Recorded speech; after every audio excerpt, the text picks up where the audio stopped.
Loest is the weakest healer who only knows how to use one basic heal spell, and because of this, he gets exiled from his party, and that makes everyone around him brand him as an ignorant loser. But they had no idea that he was hiding a power unlike anything they ever seen. So what will happen when the weakest healer turns out to be the strongest adventurer of all? The story starts with a young girl left stranded after a bunch of goblins attack the carriage she's riding in. Just as the goblins are about to finish her off, a mysterious boy shows up out of nowhere to save her. Fast forward a few years, and our protagonist Louis is asked if he'd like to join a girl's party. Everyone around loses their minds when they hear that this girl actually wants to team up with him. Louis himself is shocked, but the girl points to his sign, clearly advertising for party members. This girl is not backing down. She insists on joining him and proudly declares she's a martial artist. Louis then awkwardly introduces himself as a sort of healer. But before things can go any further, an Adventurers Guild employee named Amherst rushes over, ready to stop this girl from making the biggest mistake of her life. Amherst then reveals that this guy has earned himself the nickname the Incompetent Lowest. Sure, he's a healer, but the dude only knows the most basic spell called Heal. He's just another labyrinth orphan like many others who lost their parents and had to become adventurers to survive. But even after all these years, Lois can't even cast an area heal or anything higher than the beginner spell, so he's infamous for being a complete joke. But despite his reputation, Lois somehow managed to join a party called Lightning Sword until they kicked him out recently for not knowing detoxification magic. Word has spread, and now nobody wants him in their parties because, well, he's totally useless. Amherst, still trying to protect the girl, warns that if she parties up with Lois, she'll never make any money. But the girl Naru casually drops that she's already loaded. Amherst freaks out when she sees just how much cash Naru is lugging around, quickly explaining that most of the adventurers in this town are basically gangsters. The crowd of tough-looking folks around them proves her point, and she warns Naru to never flash that kind of money. Naru politely thanks her, and Amherst immediately realizes this girl is a total newbie to adventuring. So in true hustler fashion, Amherst offers to introduce her to a beginner's party, of course for a fee. But Naru shocks everyone when she flat out refuses because she's been dying to join Lois' party for a really long time. Lois and Naru then head out to sign some papers to make their party official, but Naru's practically burning holes in Lois' skull with her stare. For some reason, she's got this weird admiration for him, and meeting him again feels like a relief. Then the little oddball gets totally thrown off when Lois tells her to sign her name, but she quickly pulls herself together. Lois covers the guild fee, and just like that, their party is now officially. Once outside, Lois starts rambling about how no one's ever reached the deepest part of the Mardet Labyrinth. It's still shrouded in mystery, and no one even has a clue who or what the final boss is. Adventurers flock to Mardet City, hoping to strike gold, turning it into one of the biggest cities in the nation. Lois, being the psycho he is, wants to dive straight into the labyrinth right this second. Meanwhile, Naru's wondering if that's even remotely a good idea, considering their party is barely a few hours old.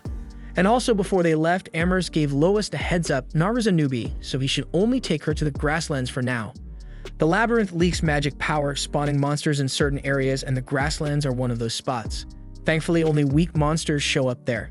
It's supposed to be the perfect training ground for rookies, but it's also annoyingly huge, making it hard to find anything to fight. The labyrinth, on the other hand, is jam-packed with creatures, and that's exactly what Louis is itching for. He reassures Naru they'll be fine as long as they don't wander too deep, and if things go south, he's got it under control. His confidence is pretty wild for a healer, but he brushes it off like it's no big deal, and they press on. When they arrive, Naru insists on taking the lead. After all, she's a martial artist, so it makes sense for Lois to back her up as the healer. Lois is all for her confidence, but he can't help but wonder if she can actually fight. Naru quickly shuts down any doubts as she demolishes a group of goblins, and Lois is genuinely impressed. He explains that adventurers make their living by selling the magic stones monsters drop, and the guild buys them because they're valuable for all sorts of things. But he adds that she should already know this, even as a beginner. Sadly, goblin magic stones aren't worth much, so if they want to make real money, they'll need to take down stronger monsters. They both agree to go deeper into the dungeon for better loot, and Naru even vows to protect the fragile healer if anything goes wrong. Not long after, it's actually Lois saving her when he stops her from stepping on a trap. He shows her where she almost met her maker and explains that he spotted the trap thanks to the different colored tiles. Usually spotting traps is a thief's job, so Naru is baffled and asks how Lois did it as a healer. Lois casually replies that he's been an adventurer for a long time, so he's picked up a few tricks along the way. As they venture deeper, they come across a half-orc, which shouldn't be on this level of the dungeon. Half-orcs are mid-level demons, and their tough hulking bodies make them a real challenge to defeat. Their strength is on par with monsters from the lower levels, so seeing one appear is definitely not normal. Naru's instincts tell her to turn tail and run, but Lois is convinced they can take it down if they work together. He doesn't want to push her into it, but to his surprise, she agrees because she trusts his judgment. Naru then kicks off the fight, but she's shocked when her first attack feels like she's kicking a brick wall. The beast may be slow, but Naru still takes a hit and things quickly go downhill. She finds herself cornered, the fight turning against her, but strangely the half-orc doesn't finish her off. Just then, Naru's eyes widen in disbelief as Lois comes out of nowhere, driving his sword right into the orc's chest, saving her at the last second. Lois is relieved that Naru's okay, but she can't help but wonder if this guy is really just a healer. Lois, as usual, brushes it off, explaining that his years as an adventurer taught him a few close combat tricks. Naru, still skeptical, points out that his attack didn't exactly look like a simple trick, but Lois distracts her by knowing that she's injured. Naru tries to shrug it off, claiming it's no big deal, but Lois' healer instincts kick in. He knows even the smallest wounds need proper attention. Naru insists she's fine, but Lois heals her anyway, not taking no for an answer. The magic stone left behind by the orc is much larger than the goblin's stones and packed with way more magic power, meaning it'll fetch a nice price. Lois, satisfied with what he's seen from Naru's fighting skills, suggests they've earned enough money and can call it a day. Whatever the fighter, Naru insists she can still go on, so the two continue, ready for more hunting. Later, Amherst is floored when she sees how many monsters Lois and Naru took down in just one day, so she quickly realizes Lois must have dragged the newbie into the labyrinth, and to make matters worse, the fact that they brought back an orc stone means he took her to the middle level. But Lois corrects her, saying they only went to the upper level. The orcs shouldn't have been there, but this lines up with what other adventurers have been saying. The higher-ups have been scrambling lately, so Amherst starts thinking something big might be happening in the labyrinth. Her mood quickly shifts, though, as she's more than happy to pay them for their haul. Naru's weirded out by how excited Amherst is, so Lotus explains that guild employees get a pay raise when they buy magic stones, but only from the adventurers they're in charge of. The more Lois and Naru earn, the more Amherst gets paid. Lois, is still shocked by the size of the payout, has to be reminded by Amherst to split it with Naru. Lois would never forget, but he's stunned because even after splitting it, it's still 10 times more than he's ever made before. That realization hits him hard, and Lois sinks into a deep depression. Amherst steps in to explain to Naru that Lois had been completely swindled while in the Lightning Sword party. They never gave him his fair share of the rewards. Naru's absolutely furious when she hears this, and she demands that the guild do something about it. But the decision is up to Lois, and he chooses to let it go. He's happy with his new party, and just wants to forget the past. As they leave, a mysterious man watches them from the shadows. Later, the greedy Amherst is counting her hard-earned cash, but she's startled when the man appears. It's Handsome, her boss, and he's worried she might have helped Lois find a new party. Amherst brushes it off, saying she doesn't have some magical power of persuasion strong enough to convince someone to join Lois's party. Instead, she explains there was just this girl who saw something special in him. Handsome seems to know who this blue-haired girl is, but for some reason, it clearly troubles him. That night, Lois is shocked to find out that word of him getting a new party member has already spread like wildfire across the city. Apparently, the notoriously incompetent Lois picking up some poor fool to join his party is big news. Lois then moves to reserve a room, and Naru is flustered at the idea of sharing one with him. Lois quickly decides they should sleep in separate rooms, but this seems to leave Naru a little disappointed. They go into their rooms for the night, and Naru's thoughts drift back to when she was healed. Turns out Naru was the girl from the carriage, and Lois was the guy who rescued her. After he healed her, she was so grateful. But Lois, in typical fashion, apologized for not being able to do more. Despite all that, Naru stayed weirdly optimistic, even though the goblins probably massacred everyone else in the carriage. She didn't seem to care and just swore she'd become an adventurer. From that day on, Naru was dead set on joining Lois' party, promising to protect him. Since then, Naru's been training like crazy, waiting for a chance to be by Lois' side. Then the moment she heard that Lois got booted from his party, she rushed straight to the city. The little stalkers, thrilled her plan worked perfectly.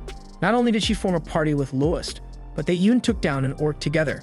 She's doing everything for him, so it crushes her when she realizes he didn't even recognize who she was. It makes sense though, her appearance has changed so much since then. But that's not the only thing that's different. Lois is way stronger than she remembers, and it doesn't seem like he even needs her protection anymore.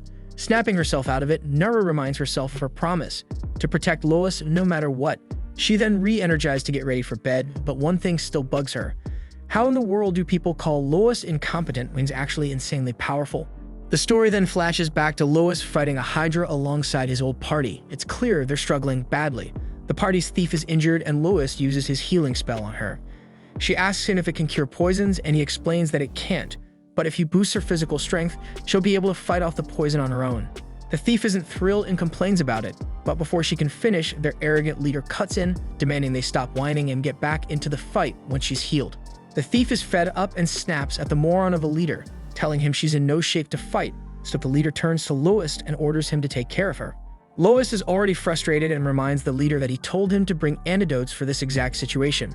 Of course, the leader had been too cheap to buy them, complaining they were too expensive.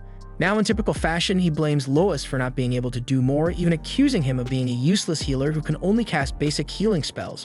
The leader then desperately yells at their terrified magician Armia to cast a spell, so she shakingly manages to fire off a fireball, but doesn't do shit against the Hydra. At this point, the leader is fed up, thinking his whole team is pathetic. Realizing they're completely outmatched, he chickens out and orders a retreat, running away like a coward. Armia follows him, and Lois is left to help Siberia escape by supporting her on his shoulder. The next day, instead of reflecting on their own mistakes, the party blames Lois for their failure and kicks him out. Lois is completely taken aback by that shit. Then Siberia is also accusing him of being the reason they couldn't beat the Hydra. But Lois calmly points out the real reason. They stayed up partying until dawn, so neither the leader nor Siberia were at their best during the battle. The leader, now feeling attacked, asks if Lois is blaming them. Lois insists he's not, but they all turn to Armia for the final word. But the leader gives her intimidated looks, so she buckles under the pressure and throws Lois under the bus by pointing the deadly finger at his sorry ass. We then learn that Lois was dreaming about the past and wakes up shaken. He reflects that maybe this incident bothered him more than he realized, considering it's still haunting his dreams. He grabs some water, thinking back to a similar situation from years ago. It was 6 years ago, and even then, he had already earned a reputation as an ignoramus. But despite that, he still held onto the dream of becoming a first-grade adventurer. That's when a party reached out to him offering him a spot, and Lois, eager for the chance, jumped right in. But they didn't bring him on as a healer. They used him as bait. They tossed him in front of monsters, expecting him to draw their attention while they stood back. Lois dodged their attacks, running for his life, and though he was used to being treated like this because after all, he was a labyrinth orphan, but it still got under his skin. Eventually, the monsters grew bored of him and turned on the rest of his party, killing all of them. Lois somehow managed to escape, but the sting of never being treated as a real adventurer stuck with him. It was then while wandering that he came across a group of goblins attacking a carriage, and beside it, a girl was hiding from the monsters. Even now, Lois isn't sure why he decided to help her. He fought the goblins, thinking maybe, just maybe, his worthless life could be traded to save hers, and that would at least give his death some meaning. But he wasn't strong enough, and the monsters knocked him out cold. When he regained consciousness, he saw the girl standing over him, relieved that he was awake. She explained that the Order of the Knights had arrived in time to save her, and Lois, feeling utterly useless, thought to himself that he truly was an idiot because he couldn't even save one girl. But to his surprise, she thanked him, saying that if it weren't for his help, the Knights wouldn't have arrived in time. She even told him that he looked cool while fighting, though Lois found it hard to believe. Noticing she was hurt, his instincts kicked in and he quickly used his healing spell on her. She thanked him again, and he replied that healing was all he could do. He then opened up to her about how his own party had used him as nothing more than bait. The girl was heartbroken when she heard how Lois had been treated like living bait, and she started crying for him. Then her tears quickly turned into determination, and she vowed that when she grew up, she would become an adventurer and join his party, and promised to protect him. Lois was touched by her words, but as she left with the Knights, he knew deep down that she was probably from a noble family, and that the chances of her becoming an adventurer, let alone joining his party, were slim. But her words gave him the courage he desperately needed, and with renewed hope, he decided to give adventuring another shot. Motivated by her promise, Lois sought out mentors who trained him in swordplay and magic. Though he was still primarily a healer and could only use his heal spell, he worked hard to master other skills, pushing himself beyond what he thought was possible. After completing his training, he finally found a new party to join, the Blades of Lightning. Looking back, it made sense why that dream resurfaced. He realized that if it weren't for that girl's words, he wouldn't be where he was now. And had he given up back then, he'd never have had the chance to see her again. Just as Lois reflects on this, Naru knocks on his door, asking if he wants to grab breakfast. Lois agrees, and they head out together. The scene then shifts to them in the labyrinth, where Lois announces they'll be heading to the lower levels today. Later, they find themselves standing in front of a teleportation circle. Naru excitedly mentions that she's never seen one before, so Lois explains that these circles aren't found in every labyrinth. This one was placed by a magician shortly after the labyrinth was discovered, but Uni doesn't know much more about it. Naru, then thinking of the possibilities, says it would be great if they could use it to teleport anywhere, but Lois clarifies that they can only use this circle to teleport to another circle. Naru then muses that it would have been a lot easier if the city had a teleportation circle, so she guesses they didn't install one in the city for fear that monsters might swarm in. Lois corrects her, explaining that monsters can't use these circles, but the real problem is that the knowledge to create new ones was lost centuries ago, so there's no way to make them anymore. They then activate the circle and teleport to the middle levels, and when they arrive, Lois warns Naru that the monsters here are stronger than those they fought before, urging her to stay alert and be careful. The scene shifts to Lois and Naru in the thick of battle against a group of monsters. Lois quickly dispatches his share, but when Naru lands a punch on one of the creatures, her fist goes right through its body like it's made of air. She confusedly looks to Lois, who tells her it's a lich, a monster made of pure spirit energy. It has no physical form, so normal attacks won't work on it. Naru, realizing he's right as she can see through the lich's body, listens as Lois advises they retreat since neither of them can use magic, putting them in a serious disadvantage. But Naru confidently mentions she can handle it, and Lois immediately understands what she's hinting at. We then see Lois skillfully drawing the lich's attention, giving Naru time to prepare her attack. As Lois runs, he explains that with enough training, people can control their prana, and it's an inner spirit energy, and they use it to fight spiritual beings like the lich. Then we see Naru infuse her fist with prana, and with one devastating punch, she obliterates the lich. She celebrates her victory, but Lois quickly notices that she's injured. Realizing she must have gotten hurt where she landed her attack, he pulls out a magic item and uses it to cast a healing spell on her. He explains that this particular item enhances healing spells thanks to the magic stone embedded inside. Lois goes on to tell her that the guild collects magic stones from adventurers, hands them over to craftsmen, who then forge them into magic items and return them to the adventurers. After Naru is fully healed, she asks Lois how much the magic stone they found is worth, and Lois estimates that it could fetch a good price. They then sell the stone to Amers, who pays them generously for it. On their way back to the inn, Lois is pleasantly surprised by how much they earn from the sale. As they stroll through the streets, they notice a commotion, so they curiously move in closer to get a better look, and they see two adventurers in the middle of a heated argument, looking like they're about to throw hands. Lois then tells Naru that fights like this have become pretty common around here lately, and he explains that adventurers who've caused trouble elsewhere have been flocking to this town recently. Naru recalls that Amherst mentioned something similar, and as they look around, they see rough-looking adventurers everywhere. Lois sighs, thinking it's become a real pain in the neck for the more respectable adventurers, but he quickly shifts the conversation, suggesting they treat themselves to something fancy since they've just been paid. The scene cuts to them at the inn enjoying a lavish meal. The innkeeper looks a bit nervous, wondering if Lois can actually cover the cost of all of this, but Lois grins, reassuring her not to worry as he orders some ale. Naru, not wanting to be left out, asks for ale too, but she's immediately denied, told she's too young to drink, so she huffs, clearly not happy about being treated like a kid. Then once they finish eating, Naru asks Lois about a strange tower she's noticed at the edge of town. She's seen similar structures popping up all over the city. Lois admits it's odd and tells her that he once got curious and asked the builders about it. To his surprise, even they didn't know who commissioned the towers or why. Naru, wide-eyed, is shocked, and Lois explains further. The builder was hired by an agent, who was representing another agent, and so on.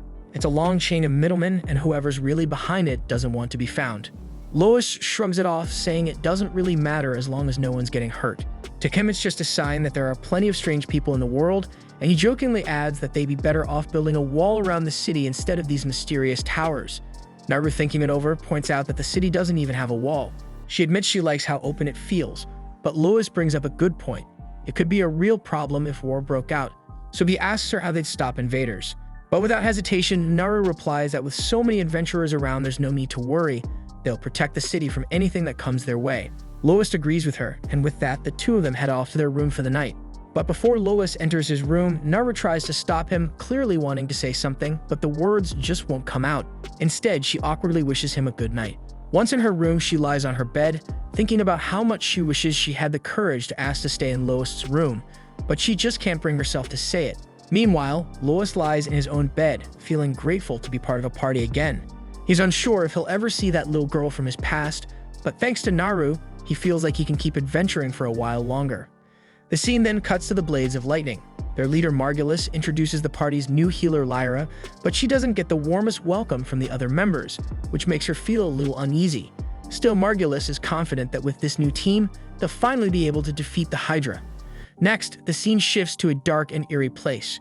Handsome is seen informing someone that the sleeping princess is currently in the city and has formed a party with Lois, pretending to be just another adventurer. The old man he's speaking to is surprised to hear Lois is still in town, Sophie remarks that they need to get rid of him as time is running out, and Handsome agrees as they plot their next move. Then we see that the party heads back to the swamp to face the Hydra, and luckily the beast hasn't regrown its heads yet, so it won't be as much of a nightmare to deal with. Margulis then quickly lays out a plan. He and Lyra will attack from the front, Armia will provide magic support, and Siberia will sneak up from behind for a surprise strike. He's all set to charge in when Lyra suddenly calls a timeout, flat out refusing to be on the front lines because after all she's a healer, not a tank. Margulis is baffled and says that Lois, their last healer, fought right alongside them in the thick of battle. Lyra is stunned because she can't believe that they made a healer to be with them on the front line, but Lois never seemed to mind. In fact, Siberia chimes in, recalling that Lois got some killer hits in, even being the one who chopped off one of the Hydra's heads. Lyra is still in disbelief, but Margulis quickly reassures her because he doesn't expect her to pull off anything crazy like that. And if she says she can't handle the front lines, that's totally fine. But to be sure, he asks if she can at least cast Detoxify to counter the Hydra's poison, and that Lyra can definitely do. So with that settled, Margulis orders everyone into position because it's time to slay the Hydra once and for all. Meanwhile, back in town, Lois and Naru have just returned from another successful trip into the labyrinth, and Amherst is happy to see they've brought back a haul of gems to sell. Still, she can't help but remind Lois not to push Naru too hard, considering she's still a newbie adventurer. Lois reassures her, saying he's being careful about the fights they get into. Amherst is relieved to hear it, but she points out that a two-person party has its limits, so she suggests that they think about recruiting more members to make things easier. Lois agrees that a bigger party would lighten the load, but ultimately, he decides it's not worth the hassle because he and Naru are already raking in the cash as they are. Amherst admits he's got a point, considering how much they've been making, and even they could probably rent a house instead of staying at the inn if they really wanted to. Naru had no clue you could actually rent a house in the city, so Amherst explains there's only so much gear and loot you can stash at an inn. But when you've got a private room, storage isn't an issue, though it comes with a hefty price tag. But then she adds with a smirk that the real perk is the extra privacy. Especially if you've got a male and female party, let's just say late-night activities become a lot more convenient. For some reason, Maru suddenly seems very interested in renting a private house, but when Amherst notices Lois' lack of reaction, she figures late-night activities aren't on the table for them. Speaking of private houses, Lois recalls that Lightning Blade had one too, although not so glamorous for him because they made him sleep in the storage closet, which was about as comfortable as it sounds. Amherst then laughs at how badly Lois got treated, but she gives him a silver lining. Getting kicked out of Lightning Blade was probably the best thing that ever happened to him because since he left, Margulis and his crew haven't completed a single mission. Then we see Margulis wondering why he can't figure out why they've been failing, but Lyra knows exactly why. He's too thick to realize he's not strong enough to take on a Hydra head-on. Margulis overhears her, and he's about to start shouting, but Lyra shuts him down, telling him to be quiet so she can focus on healing Armia. Armia was seriously injured and poisoned, and Lyra needs all the concentration she can get. While Lyra works, Siberia admits to Margulis, though she hates to say it, that Lois might have been more valuable than they gave him credit for. Sure, he sucked at healing, but he always got the job done in the end. Plus, he never noticed they were scamming him out of his pay, making him the perfect party member. Margulis, now wishing Lois hadn't quit, needs a reminder from Siberia that he was the one who kicked Lois out, and made a big scene while doing it too. Margulis had completely forgotten about that, but now that he remembers, he figures getting Lois back should be easy. All they need to do is ask, and Margulis is sure Lois will come running back. After all, who would turn down the chance to rejoin the famous Blades of Lightning? Though Siberia is starting to wonder if she even wants to stay in the party at this point. By the next morning, Lyra finally finishes healing Armia. Armia then wakes up and thanks her for the help, but Lyra is just glad she could do something useful. She then checks if Armia feels well enough to eat, and when Armia says she does, Lyra heads downstairs to grab some food. However, once she gets down there and asks where the food is stored, she realizes Siberia and Margulis are nowhere to be found, leaving her completely clueless about where they might have gone. Meanwhile, Margulis and Siberia are at the guild, and of course Margulis is making a scene, and he loudly declares that he's willing to let Lois graciously return to his party. Once more, the entire room freezes in disbelief, with Lois being the most shocked of all. He then asks Margulis to repeat himself, because surely no one could say something that stupid. Margulis repeats himself, so Lois' ears weren't deceiving him. And now Lois is just not sure how to even respond to such an idiotic offer. At the same time, Naru and Amherst witness the spectacle. Amherst explains to Naru that the loud blonde guy is the same genius who kicked Lois out of his party, and now he's trying to bring him back with this condescending nonsense. Lois is visibly unamused by Margulis' pompous speech, but before he can speak, Margulis cuts in, assuming Lois might still be bitter about being scammed out of his pay while in their party. Margulis, in his usual clueless fashion, apologizes and pretends it was all just an innocent mistake, and he promises that this time, Lois will get his fair share. Besides, they really need him now since the new healer is pretty much useless in a fight. Siberia watches in disbelief, sure that Lois would never agree to this absurd request. But to her complete shock, Lois actually thanks Margulis for the offer. Naru, furious at the thought of Lois being snatched away, storms in front of him and starts yelling at Margulis, telling him there's no way Lois will ever join their party again. Lois gently touches her shoulder, calming her down and reassures Naru she has nothing to worry about because he's not going anywhere. He then turns to Margulis and says that he was only being polite when he said thanks, but he has zero interest in rejoining his party ever. Margulis can't believe he just got turned down, so he starts scrambling, accusing Naru of trying to keep Lois for herself because she finally realized how valuable he is. The guy's aggressive finger-pointing is starting to seriously irritate Lois, so he grabs Margulis by the wrist, leans in and flatly warns him that if he ever so much as thinks about hurting Naru, he'll end up with a body so mangled even his own mother wouldn't recognize him. With that, Lois turns to leave, and Naru, never one to miss a chance, takes a second to rub it in Margulis' face. After they walked out, Margulis is left standing there, clueless and pissed off. He still wants to take down the Hydra though, so he shouts at Amherst, demanding she recommend a new adventurer for his party, preferably one who can actually handle fighting on the front lines with him.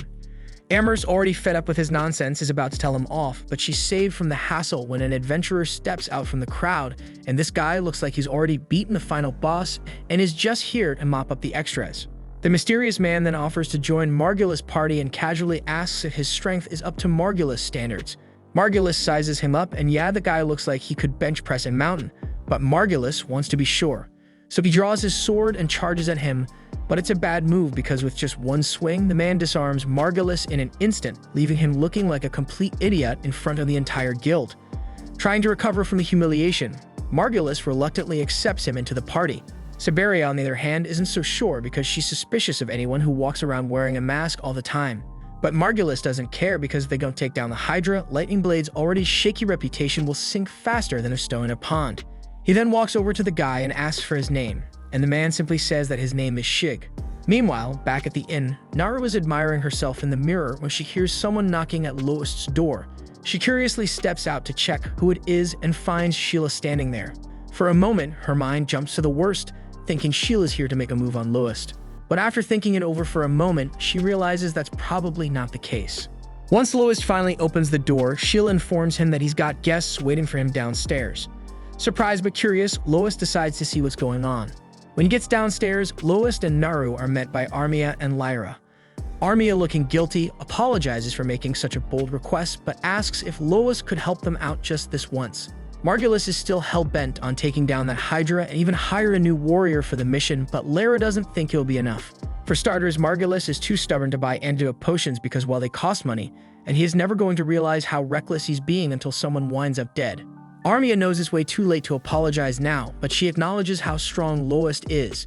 If he hadn't cut off the Hydra's head last time, their whole party would have been wiped out. Lois downplays his role and says he didn't do that much. But Lyra quickly points out that even with two of the Hydra's heads already gone, the party barely survived, and if the beast had been in perfect condition, they would have been toast.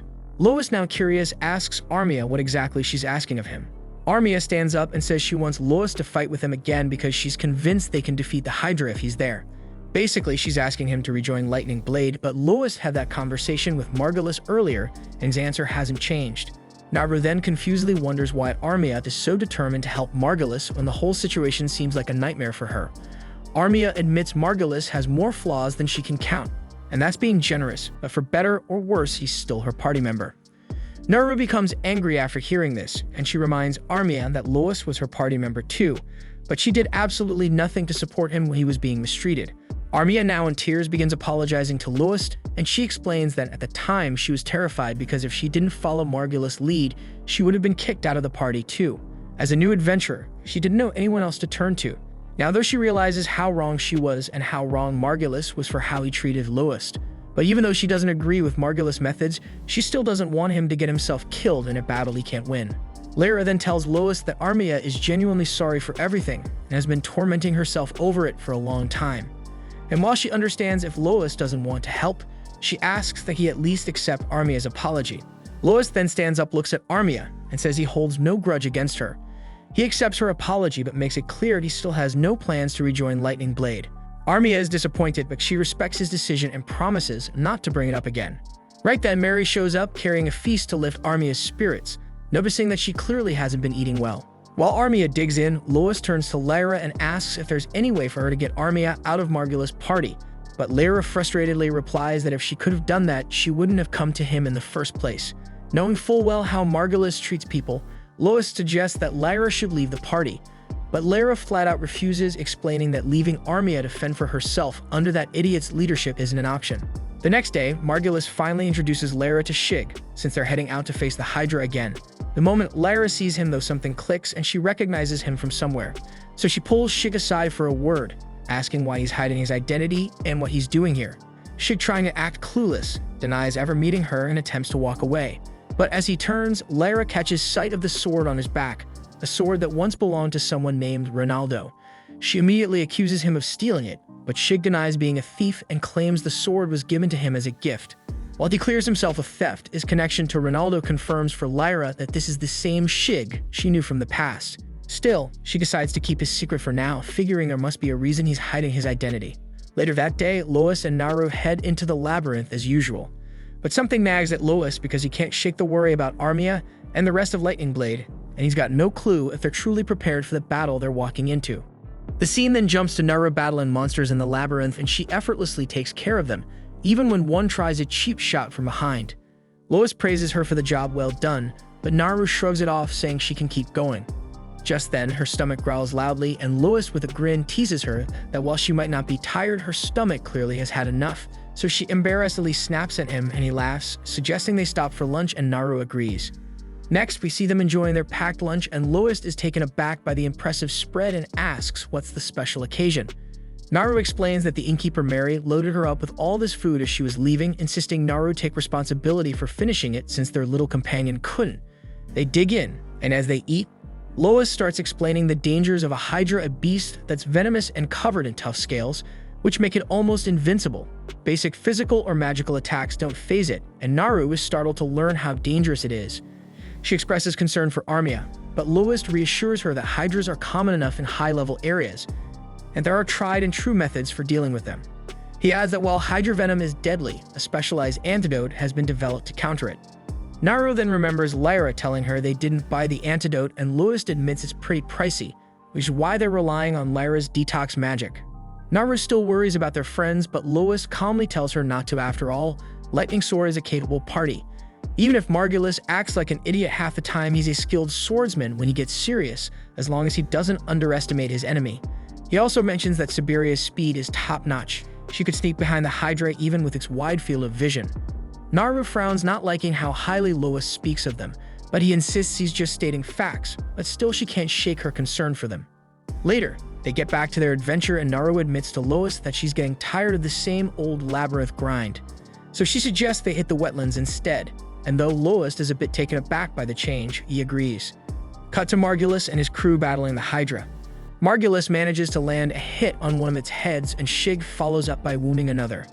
Margulis urges him to finish the job and chop it off, but Shig pulls back at the last second. Margulis annoyedly demands to know why he hesitated, so Shig with a smug grin says it's because this kill should be his, asking if Margulis really wants him to steal the glory. Margulis confusedly presses for an explanation, and Shig casually drops that the title Hydra Slayer would look good on him. So of course the blockhead takes the bait and charges right in, but no surprise, it fails miserably.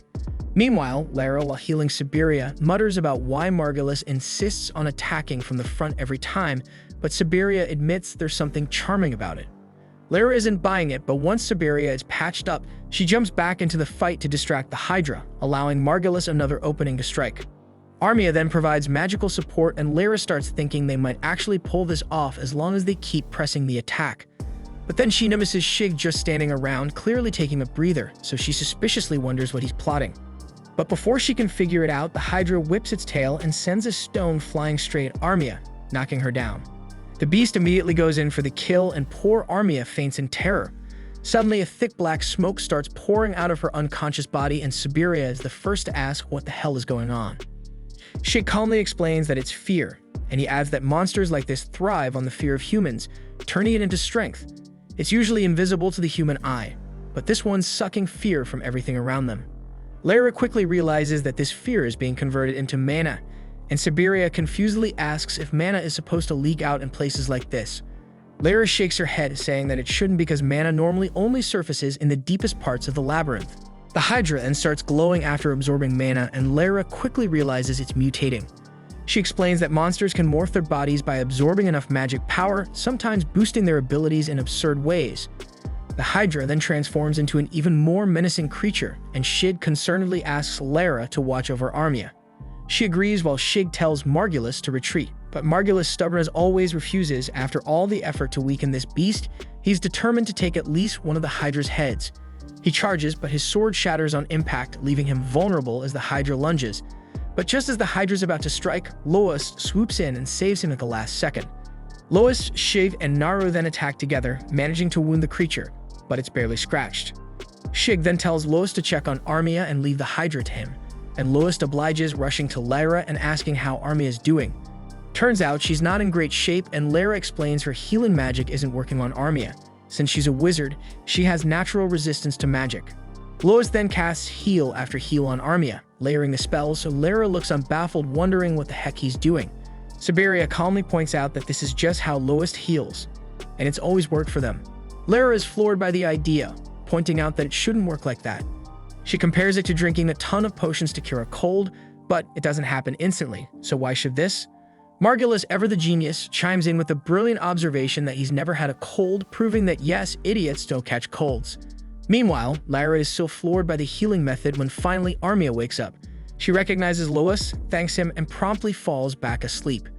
The Hydra, now eyeing Lois like a predator, seems ready for round 2.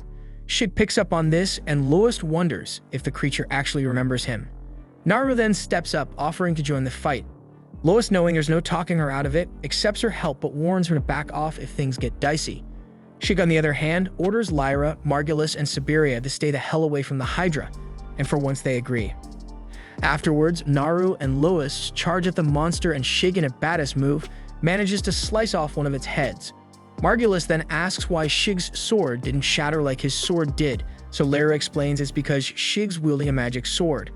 Margulis has heard of these legendary weapons but can't wrap his head around the fact that Shig of all people has one, making him question who Shig really is. Naru then goes in for another attack on the Hydra, but she messes up and loses her footing.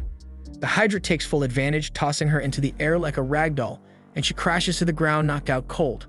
Lois, then realizing the Hydra wants a one-on-one fight, figures it took Naru as some kind of twisted hostage. Siberia then wonders how a monster could possibly be this clever, and Lyra chimes in, explaining that mutated monsters can develop higher intelligence. Lois then tells the others to stay back while he faces the Hydra alone, but moments later we see that he's lying in the dirt, defeated. Lyra yells at him to get up and tries to reach for his weapon but collapses again. Just when it looks like it's over, something inside Lois snaps, like what happened with Luffy's Gear 5 transformation, and out of nowhere he gets back up with his body glowing with this eerie blue energy. The others are speechless, completely baffled by what they're witnessing. To everyone's shock, a horn suddenly sprouts from Lois' head, and without warning, he tears through the Hydra, slicing it up like tuna before passing out. The scene then shifts to Lois waking up, hearing Naru calling his name. He's relieved to see she's okay, and she tells him that Lyra had brought an antidote beforehand, so she's fine now.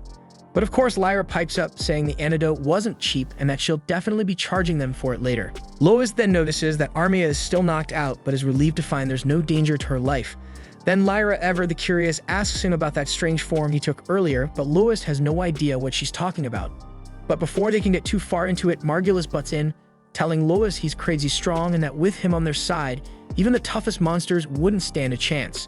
He even throws in that they might be able to take down the master of Mardat Labyrinth. Lois, still not buying into the hype, reminds Margulis he turned down his party offer. But Margulis, as usual, brushes it off, saying Lois doesn't need to worry about payment. After slaying the Hydra, they've got a ton of magic stones, and they can split it 3 ways between him, Siberia, and Lois. He adds smugly that the 2 newcomers won't be getting squat since they didn't do shit, and since Naru's just a sidekick, Lois should come up with some excuse to keep her happy. Lois, now shifting focus, asks what they're going to do about Armia, so Siberia bluntly states she's useless now, and there's a chance she might never wake up. So Margulis, ever the scumbag, suggests they sell her off to some pervy noble. This comment makes Lois' blood boil, but before he can react, Naru steps in and knocks Margulis to the ground with a punch. Margulis, stunned and furious, reminds her that the guild forbids adventurers from fighting each other, and she could be expelled for breaking the rules. He looks to the others for backup, demanding if they saw what she did, but they all deny it, much to his shock. But Siberia, on the other hand, sides with him, claiming she saw it all and will testify at the guild. Then Shid Cool as ever chimes in, and he casually mentions that he saw and heard something too, namely someone plotting to sell Armia off to a perverted noble before she woke up. And he reminds them that this is a serious crime and they have to arrest the guilty party. Margulis, now sweating, turns to Shiv and demands to know who he really is. The scene then shifts to the guild, where it's revealed that Shig is actually a direct adventurer from the Royal City's Adventurer Guild, and he's got Margulis and Siberia tied up. He finally drops the act, introducing himself by his real name C, but Lyra immediately points out that his disguise was full of holes from the start. Then Embers, the guild receptionist, steps in and asks why an adventurer from the capital would bother coming to this backwater town. So C reminds her that as a guild receptionist, she should know that direct adventurers have the authority to keep tabs on others. He explains that the town's security has been going downhill lately, which is why he came to investigate. And unsurprisingly, the first trouble he ran into was Margulis' crew, so Lyra curiously asks what's going to happen to them now. Amherst doesn't mince words. She says Margulis and Siberia are getting booted from the guild, and there's a good chance they'll face a lifetime of hard labor for human trafficking. Margulis gets panicking and tries to protest, saying they only talked about it and didn't actually go through with anything. But Amherst shuts him down, reminding him that the law doesn't care about intentions, so the two of them, now in deep trouble, start pointing fingers at each other, blaming the mess on the other. Lois then pulls Seed aside for a private chat, and he asks Seed to spare Margulis and Siberia. Seed, genuinely surprised, asks why he'd want that.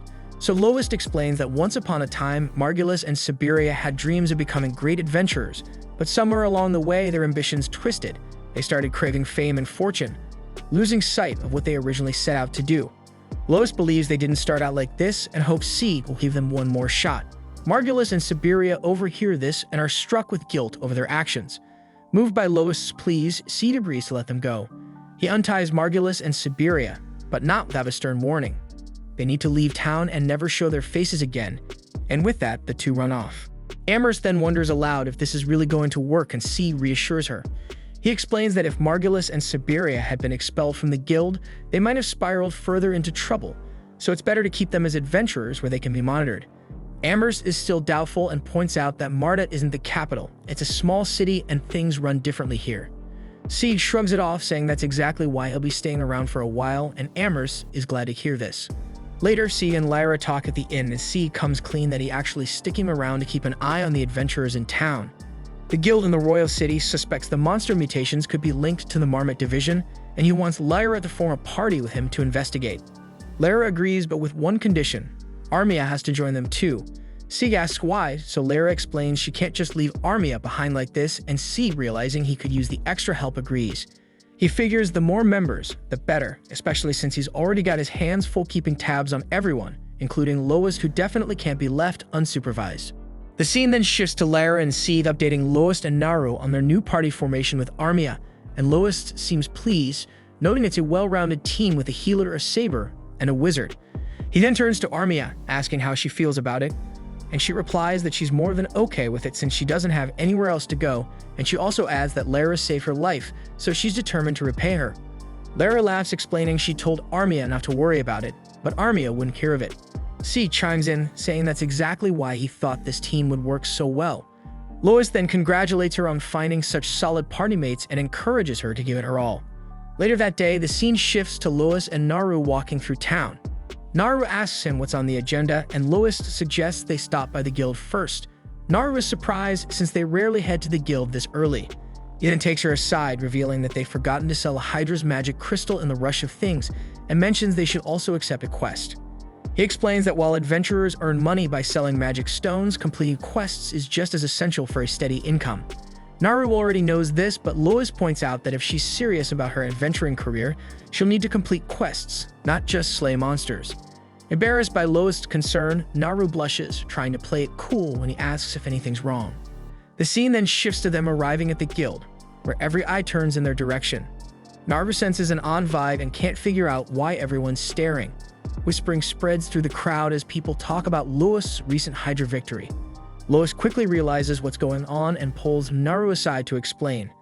He warns her to stay on guard, as news of their Hydra kill has traveled fast, and some unsavory folks might try to get their hands on the magic stone. An adventuring party soon approaches Loest, and the leader steps forward, asking if he knows who they are. Loest instantly recognizes the leader as Marnell. Marnell then asks if they can talk privately, but Loest hesitates, glancing at the whole gang surrounding him, so Marnell waves them off, telling them to give him and Loest some space. They step back reluctantly, clearly disappointed they won't get to hear the full story of how Loest took down a Hydra, and Marnell remarks that anyone would be curious hearing that the incompetent Loest managed to kill a Hydra. Realizing they're not here to steal his magic stones, Loest listens as Marnell begins with a surprising apology. Loest, caught off guard, asks what he's apologizing for. So Marnell explains that all the adventurers in town knew about Margulis's mistreatment of him, but never lifted a finger to help. He admits he told himself it wasn't his business and that Loest should handle things on his own. And the worst of it is many adventurers, including himself, mocked Loest for his supposed incompetence. He acknowledges that he hurt Loest deeply and knows his apology won't erase the past, but he still asks for his forgiveness. Naru furiously retorts that Marnell's right to apologize, and Marnell humbly asks what they can do to make things right. With a fierce look, she suggests he kneel before Loest for 3 days straight as a start, but Marnell's eyes widen, protesting that it's a bit much. But Naru argues 3 days wouldn't even scratch the surface of the years of humiliation Loest endured. Loest then quickly tells her to ease up, saying it would just make him look like the villain. She reluctantly agrees, and Loest turns to Marnell, adding that Hydra or no Hydra, he's still a flawed healer with a lot to learn and only knows a basic healing spell. So he insists that Marnell keep calling him incompetent if it helps, while offering him his hand and asking him to keep calling him that. Marnell then shakes his hand and tells him to reach out if he ever needs help. And with that, he and his party take their leave. Afterward, Loest shows the Hydra's magic crystal to Amherst, who's thrilled to see it, but then she immediately notices something unusual about it, commenting that the crystal looks different. Loest explains it's been affected by a mutation, and he wonders if this will impact the price. Amherst's eyes widen as she reveals it could boost the price tenfold or even more. Loest and Naru exchange a look of surprise, and Amherst laughs, saying it should be obvious. Rare items always fetch a higher price. She then confirms if this really is the Hydra's magic stone, pointing out that monsters need vast amounts of mana to mutate and typically only manage it deep within a labyrinth. Loest nods, acknowledging that it's odd for a Hydra to mutate in the marshlands, so they realize something strange may be happening, especially since the incident with the half-orc was also out of the ordinary. Amherst is equally concerned, and Naru wonders if the guild can't step in to investigate. Just then, Handsome arrives, noticing the tension and asking if something's wrong. Amherst explains that Naru and Loest need to ask him something, and Handsome gestures for them to speak directly. The scene then shifts to Loest and Naru in Handsome's office, reporting their findings. Handsome acknowledges that these incidents are rare, but says they've occurred in the past. He explains that the guild currently lacks the time and resources to investigate, prompting Loest to caution that ignoring this could lead to injured adventurers. Handsome is unimpressed and reminds him that adventuring is a dangerous profession, and suggests that if Loest is so nervous, he's welcome to skip town and go somewhere else. Later, we see Loest and Naru back with Amherst, and Naru fumes over Handsome's dismissal. Amherst sighs, telling them that's just how Handsome is. Naru then asks if they know who actually runs this guild branch. Loest answers that it's a man named Mist, though he's never met him. Amherst also adds that she hasn't either, explaining that Mist is too old to handle the day-to-day, so Handsome oversees everything in his place. Loest comments that Handsome must be highly capable, and Amherst agrees, though she adds that he holds his team to impossible standards and doesn't tolerate even minor mistakes, and Naru mutters that he certainly seems like that type. Loest then asks Amherst for a favor, and the scene shifts to them sorting through quest listings. They review a few options before Naru's attention lands on a quest to take down a phoenix. Loest and Amherst both look skeptical, knowing their current party isn't equipped for it, and Loest points out that a phoenix is a flying monster, meaning they need strong, long-range attacks, something neither of them excels at. Amherst adds that to tackle a phoenix, they'd ideally need a saber, a wizard, and a healer with area healing abilities, and this requirement immediately brings a certain party to mind. The scene then shifts to Loest and Naru approaching Lyra, Sieg, and Armia, asking if they'd be interested in joining the quest. Lyra then leans over to Sieg, whispering that joining Loest's party would be a good opportunity to keep an eye on him. They turn to Armia, who agrees to join but hesitantly asks if Loest is truly comfortable forming a party with her, given her past treatment of him. Loest assures her that he trusts she won't repeat her mistakes now that she's aware of them, and with that, they officially form their party and agree to tackle the Phoenix quest the following day. Afterward, Lois and Naru head out to gather the necessary equipment while Armia and Lara submit the quest application at the guild. Naru asks where they'll go first, and Lois suggests the potion shop, explaining that combining his heal spell with certain potions can speed up burn recovery. Naru impressively remarks that he's surprisingly knowledgeable, to which he humbly replies that it's part of being a healer. However, Naru quietly admits she meant more than just healing. Just then, she's suddenly grabbed from behind and she instinctively almost strikes her attacker, only to realize it's Ralma, who laughs and apologizes for the surprise. Naru then asks what brings her here, and Ralma reminds her that as a top-notch enchanter and adventurer, she has every reason to be in the Labyrinth City. But Naru suspects that her father sent Ralma here out of worry, and Ralma admits he did, reminding Naru that running away from home might have had something to do with it. Lois approaches, and Ralma's eyes widen in surprise to see the culprit behind Naru's sudden departure from home. It's then revealed that Ralma is actually Lois' master, leaving Naru surprised to hear the unexpected connection. The scene then shifts to them seated in a bustling restaurant where Lois casually explains that he once trained briefly under Ralma. He turns to Naru curiously about how she knows his master, and she explains that Ralma is an old friend of her father. Ralma starts to add more to the story, but Lois and Naru are deep in their own conversation, completely ignoring her. Ralma gets annoyed and finally snaps, telling Lois she's going to have a private talk with Naru about her family and demanding he step aside. Lois, however, refuses, firmly stating that he and Naru are partners and he suspects Naru's father might want her to return home. So Ralma with a smirk asks if he really thinks he can stand in her way, and Lois replies confidently that he's more than willing to try. In response, Ralma launches a small fireball at him, but Lois dodges it effortlessly, and she impressively admits that he's come a long way. He smirks back, noting that he endured a lot of training under that very magic, so Ralma gives in and allows him to stay.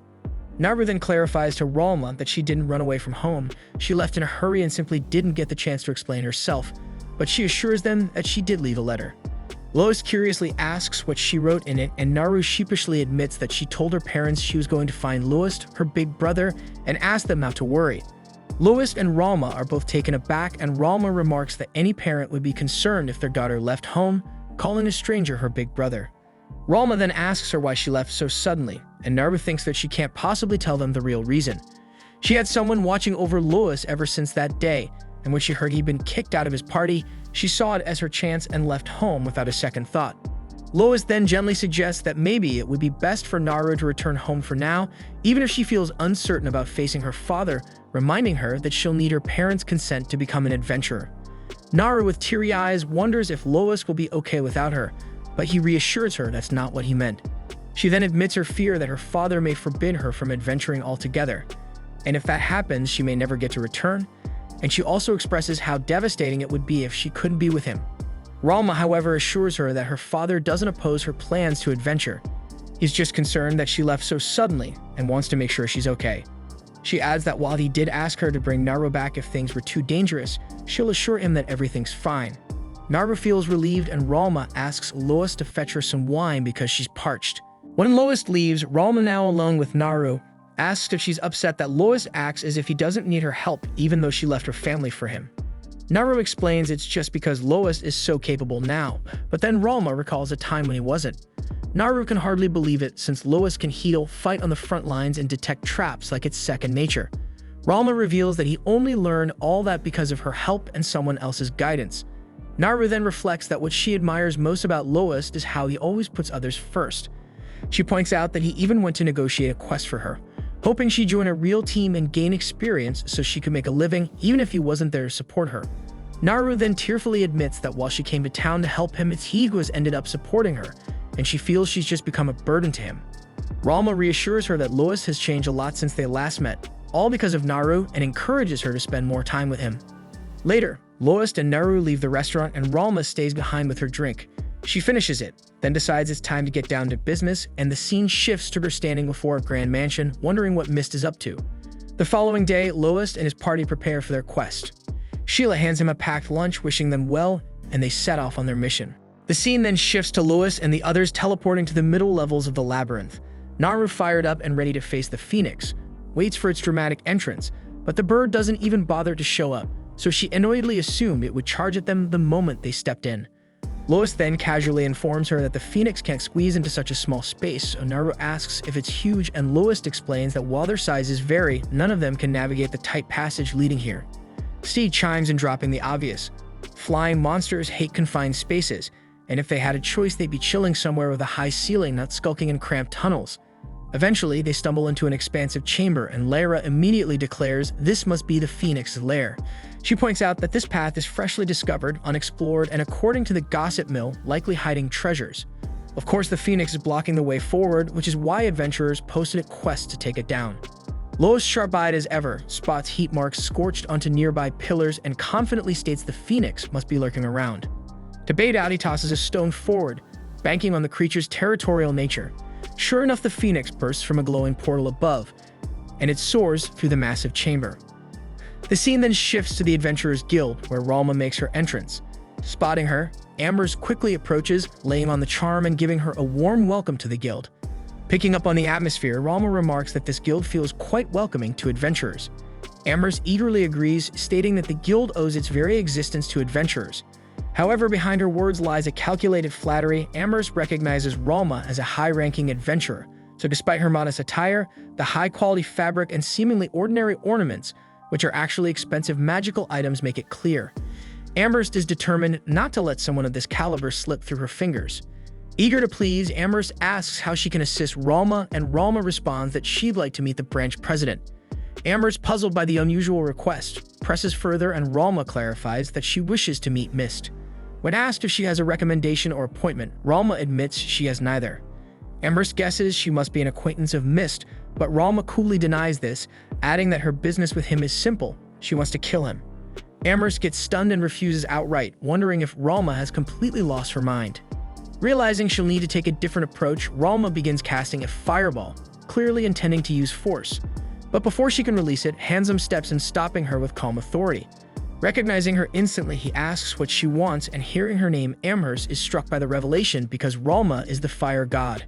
Handsome then warns Amherst that if Ralma were serious, she could easily reduce the entire building to ashes, and Ralma relaxes slightly because she is satisfied to finally have someone with authority has finally shown up. Meanwhile, back in the labyrinth, the Phoenix continues its relentless flight. Naru observes the situation, realizing that neither her punches nor Lois' sword will be effective against the creature, so Lois grumbles that it might have been wiser to bring a bow. Despite the grim situation, Naru reassures herself that things aren't entirely hopeless. The Phoenix isn't attacking yet because of the distance. But that moment of respite ends abruptly as the Phoenix hurls a massive fireball at Naru, only for Lois to intervene and save her. He then explains that the fireball is the Phoenix's most dangerous attack, leaving Naru muttering her disbelief at how unfair the fight is turning out to be. Back at the guild, Handsome asks Ralma if she's here to talk about the same issue as the adventurer from yesterday, and he explains that the day before someone claimed something strange had happened in the labyrinth and demanded the guild take action. Then when Ralma inquires what he said in response, Handsome says he told the adventurer to leave town if he was too scared to explore the labyrinth. Ralma unimpressedly replies that her concerns are entirely different and notes that it's been a long time since she last visited Marmot, but the place now feels overrun with thugs. Handsome admits the guild has been worried about this too, but Ralma fires back, accusing them of being the ones responsible, so he confusedly asks why they'd sabotage their own city. Ralma doesn't know their reasons, but is certain they're scheming something. Then she gestures toward the strange pillars scattered around town and demands to know what they are, pointing out their sudden presence everywhere. Handsome insists he knows as little as she does, claiming the pillars have nothing to do with the guild, but Ralma, unconvinced, accuses him of playing dumb. Then when he challenges her to provide proof linking the guild to the pillars, she admits it's just her intuition, which makes him laugh at how far-fetched her claims sound.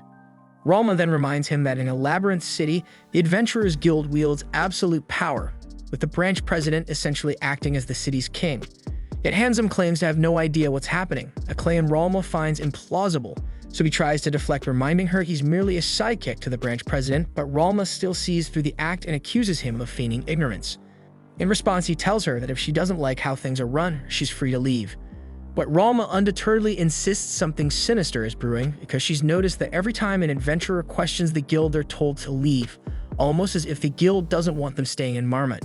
Handsome asks her outright what she believes the guild is planning, so Ralma speculates darkly, suggesting that something big is about to happen.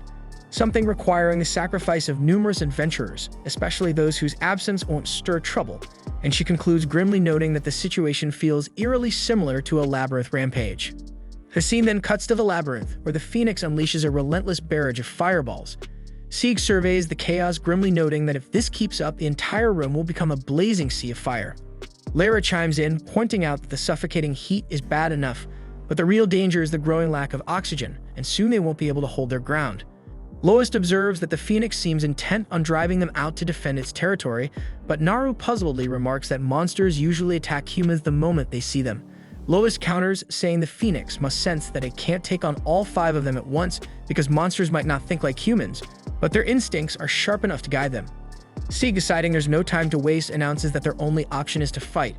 Turning to Armia, he asks if she can use water magic. When she confirms, he tells her to target the Phoenix wings, explaining that the flames on its wings act like feathers. If they can extinguish those flames, they'll force the creature lower, giving him a chance to finish it off with his sword. Armia hesitates, admitting it will take time to cast such a spell, but Sieg reassures her he'll protect her. Naru chimes in with her own vow to help, bolstering Armia's resolve. So with newfound determination, Armia agrees to give it her all. As Sieg, Lois, and Naru work to distract the Phoenix, Armia begins casting her spell. Lara then watches silently and hopes that Armia will overcome her past struggles and find the courage to trust her team. Lara knows that if Armina can push through, she'll prove herself to be a truly capable adventurer. Finally, Armina fires a magical water arrow at the Phoenix, dousing its flaming wings and forcing it down. Sieg seizes the moment, launching a powerful attack, but it's not enough and the Phoenix soars upward again. Despite the setback, Lois remains optimistic, confident that if they keep up the pressure, victory is within reach. Meanwhile, back at the guild, Handsome contemplates the possibility of a labyrinth rampage, brushing it off as something that rarely occurs. However, Ralma argues that if one does happen, it would explain the strange occurrences in town, and she points out that the most troubling sign is the mutation of monsters and presses Handsome to acknowledge the vast amounts of mana now surrounding the labyrinth. Back at the labyrinth, the Phoenix begins mutating. The beast grows larger, and its fiery orange flames shift to an intense blue. Naru notes that mutations are supposed to be rare, and Lois agrees, adding that encountering 2 in just a few days is almost unheard of. Armia, visibly shaken, wonders why she keeps running into these mutated monsters. Lara tries to reassure her, but Armia is too paralyzed by fear to listen.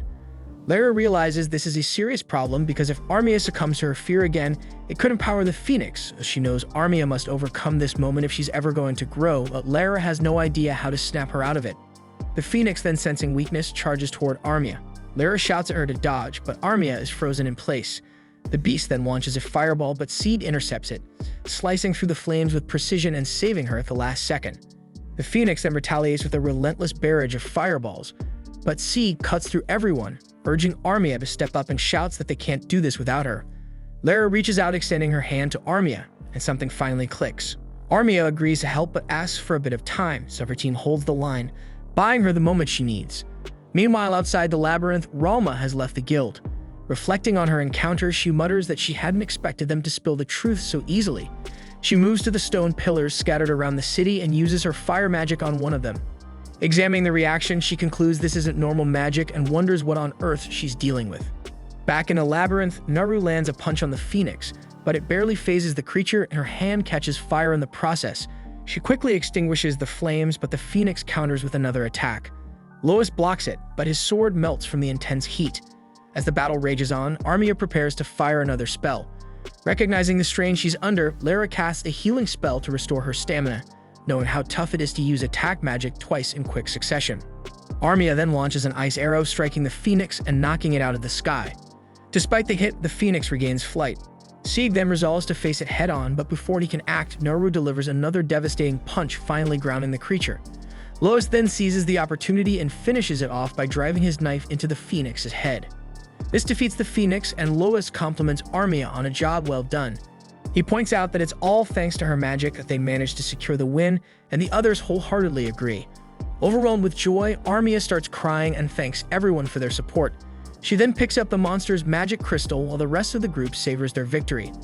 Amid the cheers, Lara quietly tells Sieg that Lois didn't transform this time, so Sieg wonders aloud what that transformation from before could have meant, resolving to keep an eye on Lois for a while. The scene then shifts to the inn, where the group reunites with Ralma, who's drinking at a table. She casually asks if they managed to take down the Phoenix, surprising them with her knowledge of the event.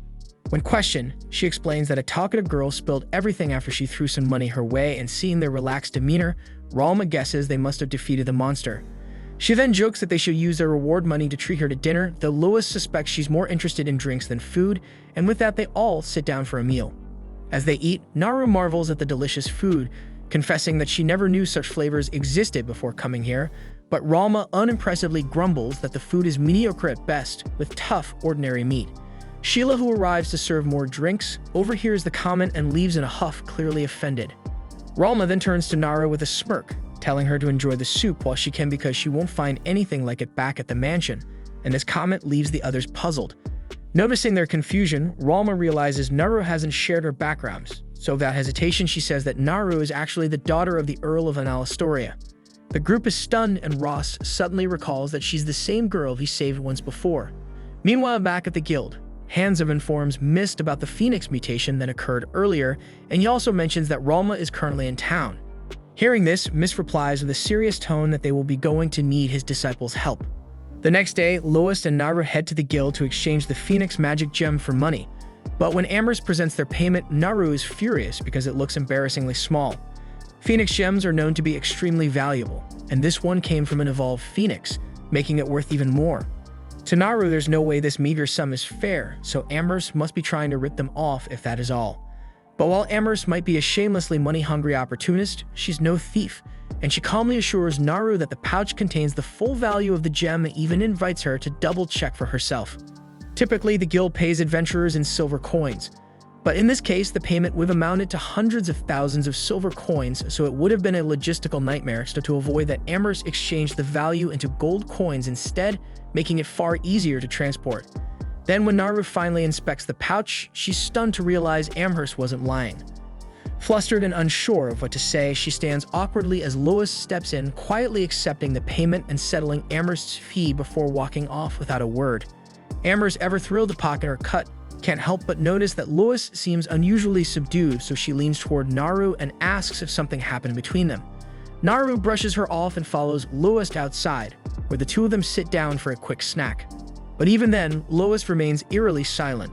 Unable to bear the tension any longer, Naru finally breaks the ice and says that there's something she's been wanting to ask him. With her new fortune in hand, Naru suggests they rent a detached house together. Her sudden proposal catches Lois completely off guard, but she quickly explains her reasoning. Staying in hotels isn't just inconvenient, it's expensive, so with the money they've earned, renting a private house is not only more secure, but also far more economical. Besides, Naru has already done her homework on the housing market, and in fact, she points out that they could even afford to buy a house, not rent it, if they wanted to. Lois agrees with Naru's points, but can't help asking if there's a specific reason she's bringing this up now, like a complaint about Mary's hotel, but Naru quickly clarifies that there's nothing wrong with the hotel itself. It's comfortable, the food is excellent, and it's no wonder it's so popular. However, its popularity means it's always bustling with activity, but what she doesn't admit is the real reason behind her suggestion is she longs for a private space where she and Lois can have uninterrupted conversations, and maybe, just maybe, grow close enough for something a bit more intimate. Flustered by her own unholy thoughts, Naru's cheeks turn crimson. Lois, completely unaware of what's running through her mind, responds with his usual practical tone and tells her it's still too early for them to buy a house together, because for now he believes they should save their money for potential emergencies, and besides, they need to consider their situation with the others. After returning from the Phoenix hunt, C had proposed the idea of forming a permanent party since they all worked so well together. Lois hasn't given him a definitive answer yet, but he's been seriously mulling over.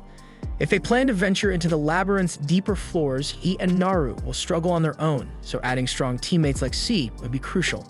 While Naru isn't thrilled at the thought of sharing Lois' attention, she knows he's right, so begrudgingly she agrees that merging parties with C and the others is the best move. Later that day, Lois and Naru meet up with the rest of the group to finalize their decision, and together they agree to form a unified party, so C raises his mug proposing a celebratory toast to their new team. Mary, ever the gracious host, overhears and surprises them with a special meal on the house. After the feast, Armia falls into a blissful food coma, and as the hour grows late, Lyra volunteers to take her upstairs. Lyra then heads toward the stairs while hoisting the drowsy Armia onto her back, but just as she's about to ascend, Naru approaches her saying there's something she'd like to discuss. They head upstairs together, and after settling Armia into bed, Naru confides in Lyra about her earlier conversation with Lois regarding buying a house together. Lyra, impressed by Naru's boldness, compliments her for taking such a step. However, Naru admits that Lois rejected the idea, which has her wondering if he might hate her. But Lara quickly reassures her that Lois doesn't hate her. In fact, it's more likely that he's hesitant because he cares deeply for her. Lois doesn't strike Lara as the shy type, but every man has his own way of approaching these things, so Lara advises Naru to be patient and give him time.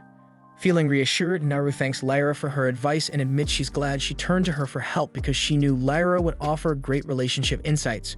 But as Naru heaps on the praise, Lyra can't help but be reminded of her own experience. After all, she's never even had a boyfriend. Meanwhile, downstairs, Lois and Sieg are having a similar conversation. Sieg is direct, suggesting that Lois should just agree to live with Naru and points out that it's not like he's getting married or anything.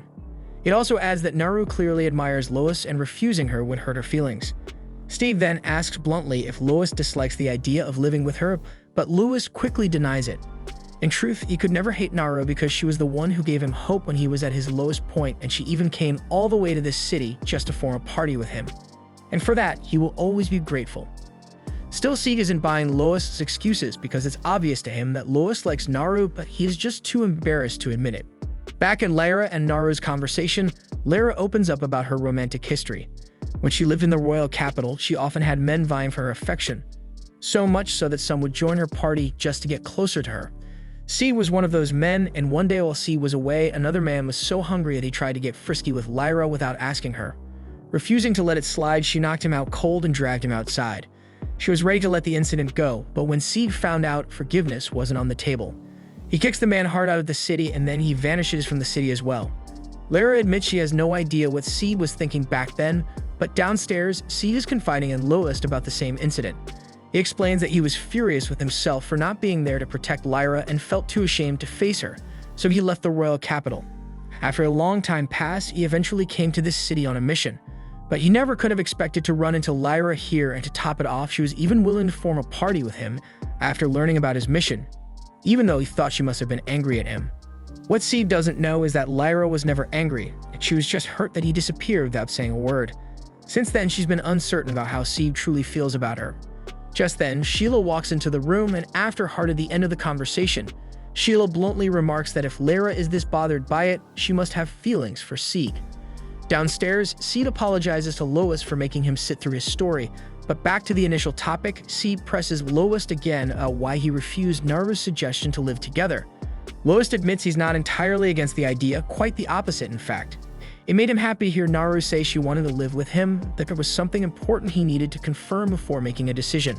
Just then, Amherst arrives at the inn looking for Lois because she has completed the investigative report he requested. Sieg then curiously asks why the guild is involved in private investigations, but Amherst clarifies that this isn't guild business. Lois had personally asked her to do some research for him, which is why she's here after hours. Then before starting, Amherst asks if it's okay to discuss this in front of Sieg, but Lois without hesitation assures her that Sieg is trustworthy, and with that, Amherst begins her report on Naru. Naru is the only daughter of the Earl of Analastoria, and by tradition, Naru and whoever she chose to marry would inherit her father's title. One day, she suddenly declared she wanted to become an adventurer. While it's not unheard of for nobles to take up adventuring, no parent would willingly support their only child taking on such a dangerous profession. So initially, the Earl was firmly against the idea, but his stance changed completely after one peculiar event. Naru's hair suddenly turned blue overnight. This unexpected change in Naru's appearance was the reason that left Lois puzzled as well. He knew her hair color had changed, but he didn't realize it happened so suddenly, and the cause of this transformation remains a mystery. Still from that point onward, the Earl surprisingly stopped objecting to Naru's decision to become an adventurer. Lois can't help but wonder why the Earl would have such a drastic change of heart, so Sieg then suggests a grim possibility that Naru might have a terminal condition and her father wanted her to enjoy her freedom before she dies. But this doesn't quite add up because Naru is incredibly strong enough to punch a phoenix out of the sky, so she doesn't appear to be in any immediate danger. Whatever the reason, one thing is certain. Naru has her father's full consent to pursue her adventuring career, and that's what Lois needed to confirm. While he never wanted to doubt Naru's claims, there was always a small chance she was lying about her father's approval just to stay close to him. But now that he knows the truth, he feels relieved to have confirmed it. After Amherst receives her payment, she promptly leaves, uninterested in lingering for the ongoing discussion. Once she's gone, Sieg turns to Lois and asks what he would have done if Naru's father had disapproved of her becoming an adventurer. Lois explains that in such a case, he would have told her to return home temporarily and try to convince her parents properly. And if that didn't work, he would have still supported her in any way necessary, but thankfully it seems that won't be an issue now. Upstairs, the girls are piecing everything together.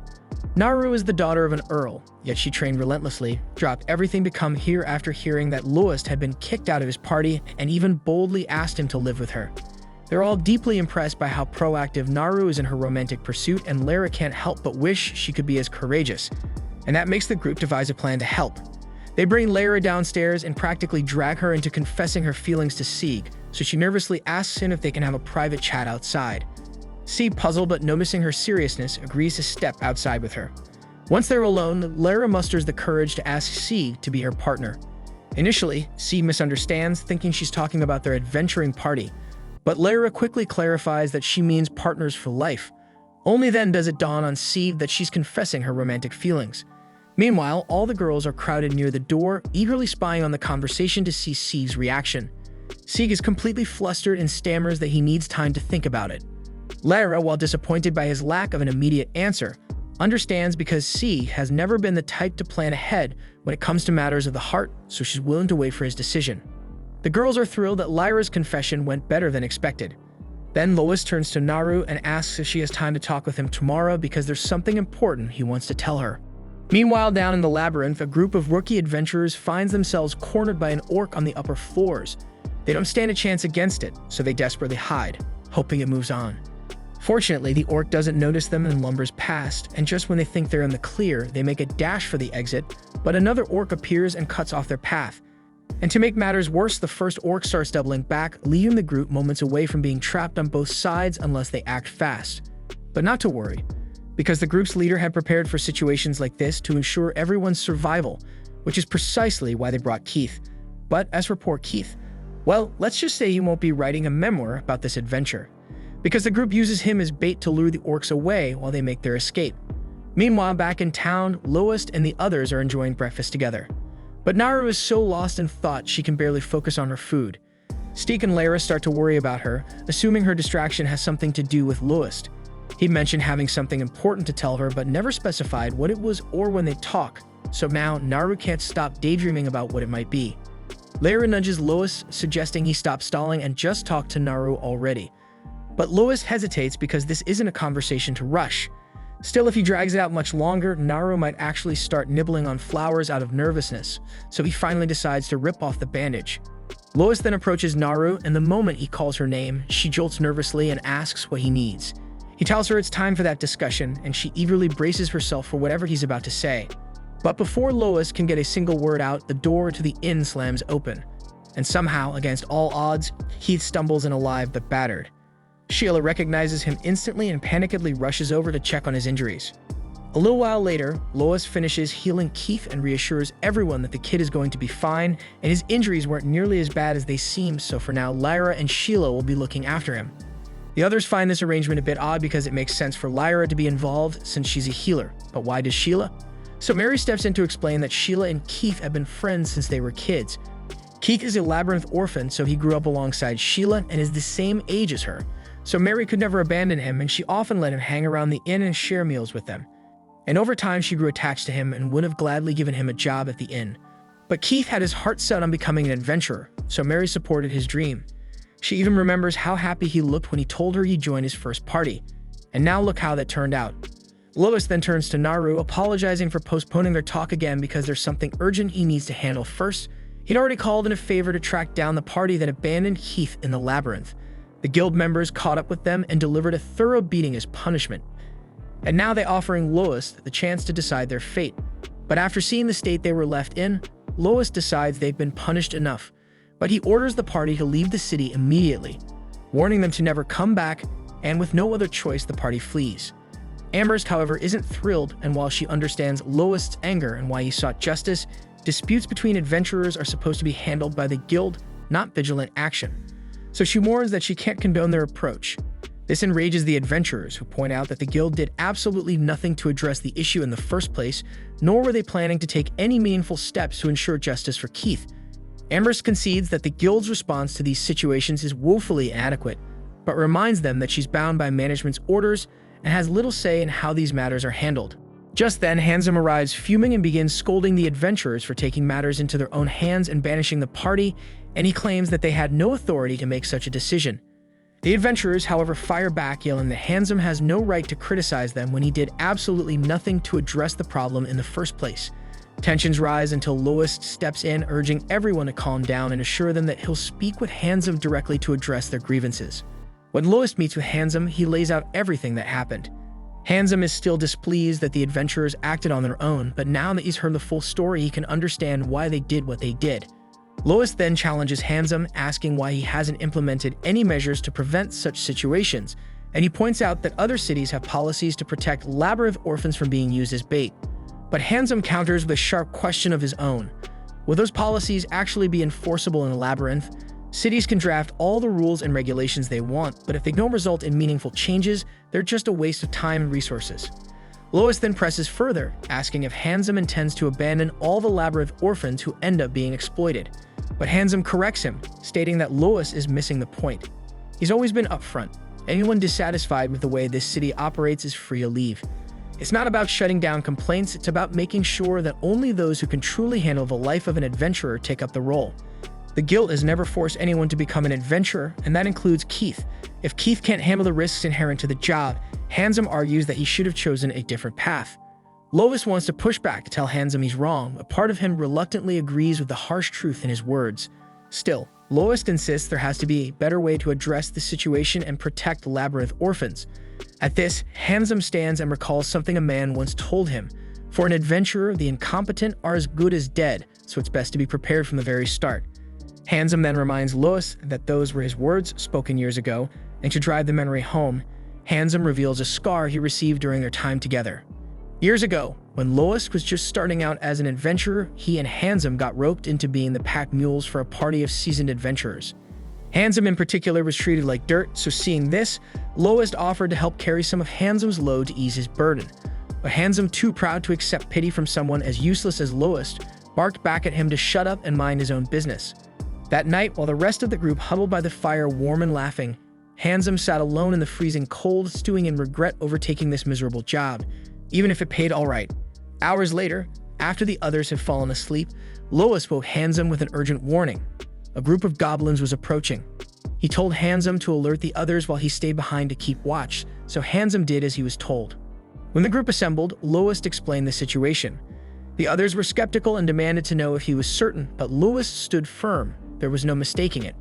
A massive horde of goblins was closing in, and they are too many to count.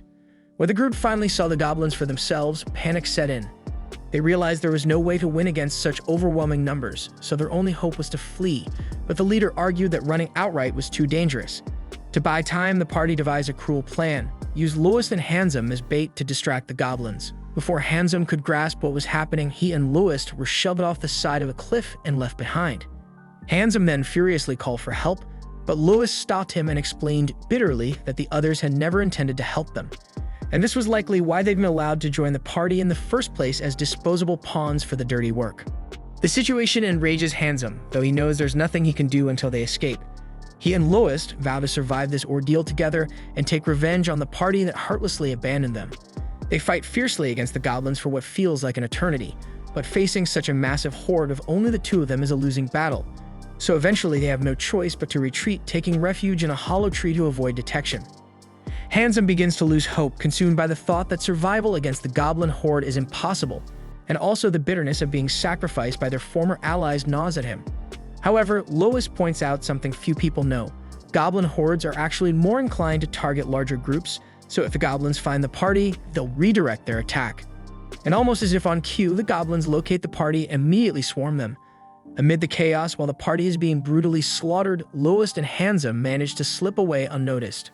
Handsome feels no pity for the party, thinking they got exactly what they deserve for betraying him and Lois. But Lois, despite everything, expresses regret because he hates the idea of anyone dying, even if they abandoned him.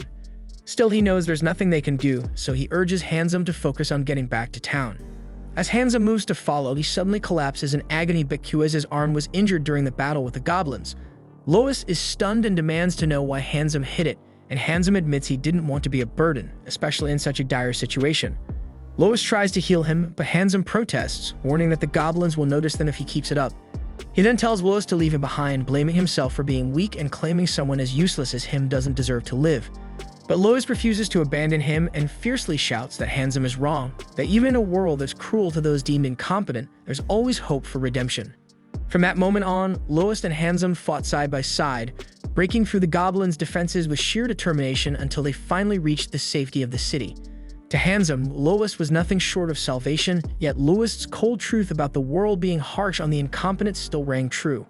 The twist of fate, however, was that the true incompetents that day were the adventurers who fled, ignorant of the goblins' behavior patterns and leaving Handsome and Lois to fend for themselves. Once they returned to the city, Lois and Handsome parted ways. Handsome, however, crossed paths with an elder who took him in. Under this person's guidance, Handsome learned a great deal, eventually growing into a capable adventurer. That elder turned out to be none other than Guildmaster Mist, which explains how Handsome became a guild employee and rose to serve as the Guildmaster's trusted right-hand man. But Handsome wasn't telling the story to bask in nostalgia. He owed his life to Lois for that fateful day and was determined to repay the debt. Handsome urged Lois to take Naru and leave the city for his own safety. His words are not a threat, but an earnest warning born from genuine concern because Handsome doesn't want Lois to be ensnared in the dangerous events that are about to unfold. Lois, confused by the cryptic advice, left Handsome's office and returned to the other adventurers, admitting that he failed to convince Handsome to reconsider his strict policies. At that moment, Amherst pulled Lois aside. She revealed that many in the guild didn't agree with the way the guildmaster was running things, and that's when she presented Lois with a personal request. Later that day, Lois goes to Naru and discusses the request Amherst gave him. Apparently, a surge of monsters has been appearing on the roads near the city, so she concernedly asks Lois to handle the situation before any civilians become casualties. Naru agrees but questions why the guild hasn't issued a bounty for these monsters. However, such an action would require Handsome's approval, and it's clear he's not going to sign off on that. There's also the matter of criminal adventurers causing chaos throughout the city, so Lois offers to assist with that as well. While Naru acknowledges that Lois' intentions are noble, she can't help but point out how much additional work he's taking on, but Lois reassures her and explains that Amherst promised them bonus pay for dealing with the monsters on the road. Yet because this mission isn't guild approved, the reward will come directly from Amherst's own pocket, and that is something she clearly doesn't want to do but feels is only fair considering Lois is going out of his usual duties to assist. The next day we find Sieg training Keith and a group of young boys in swordsmanship. Lois arrives with Naru, beaming with pride at how well Keith is progressing. Lara, not one to miss a chance for credit, points out that much of this success is due to her healing spells. However, she emphasizes that Keith's natural resilience and determination to recover played the most significant role. It's clear Keith has a calling to be an adventurer. After all, it was his own idea to ask Sieg for training. Once the sword lessons conclude, it's Naru's turn to teach hand-to-hand combat techniques. Spotting an opening, Lyra inquires if Lois has already spoken with Naru about the thing.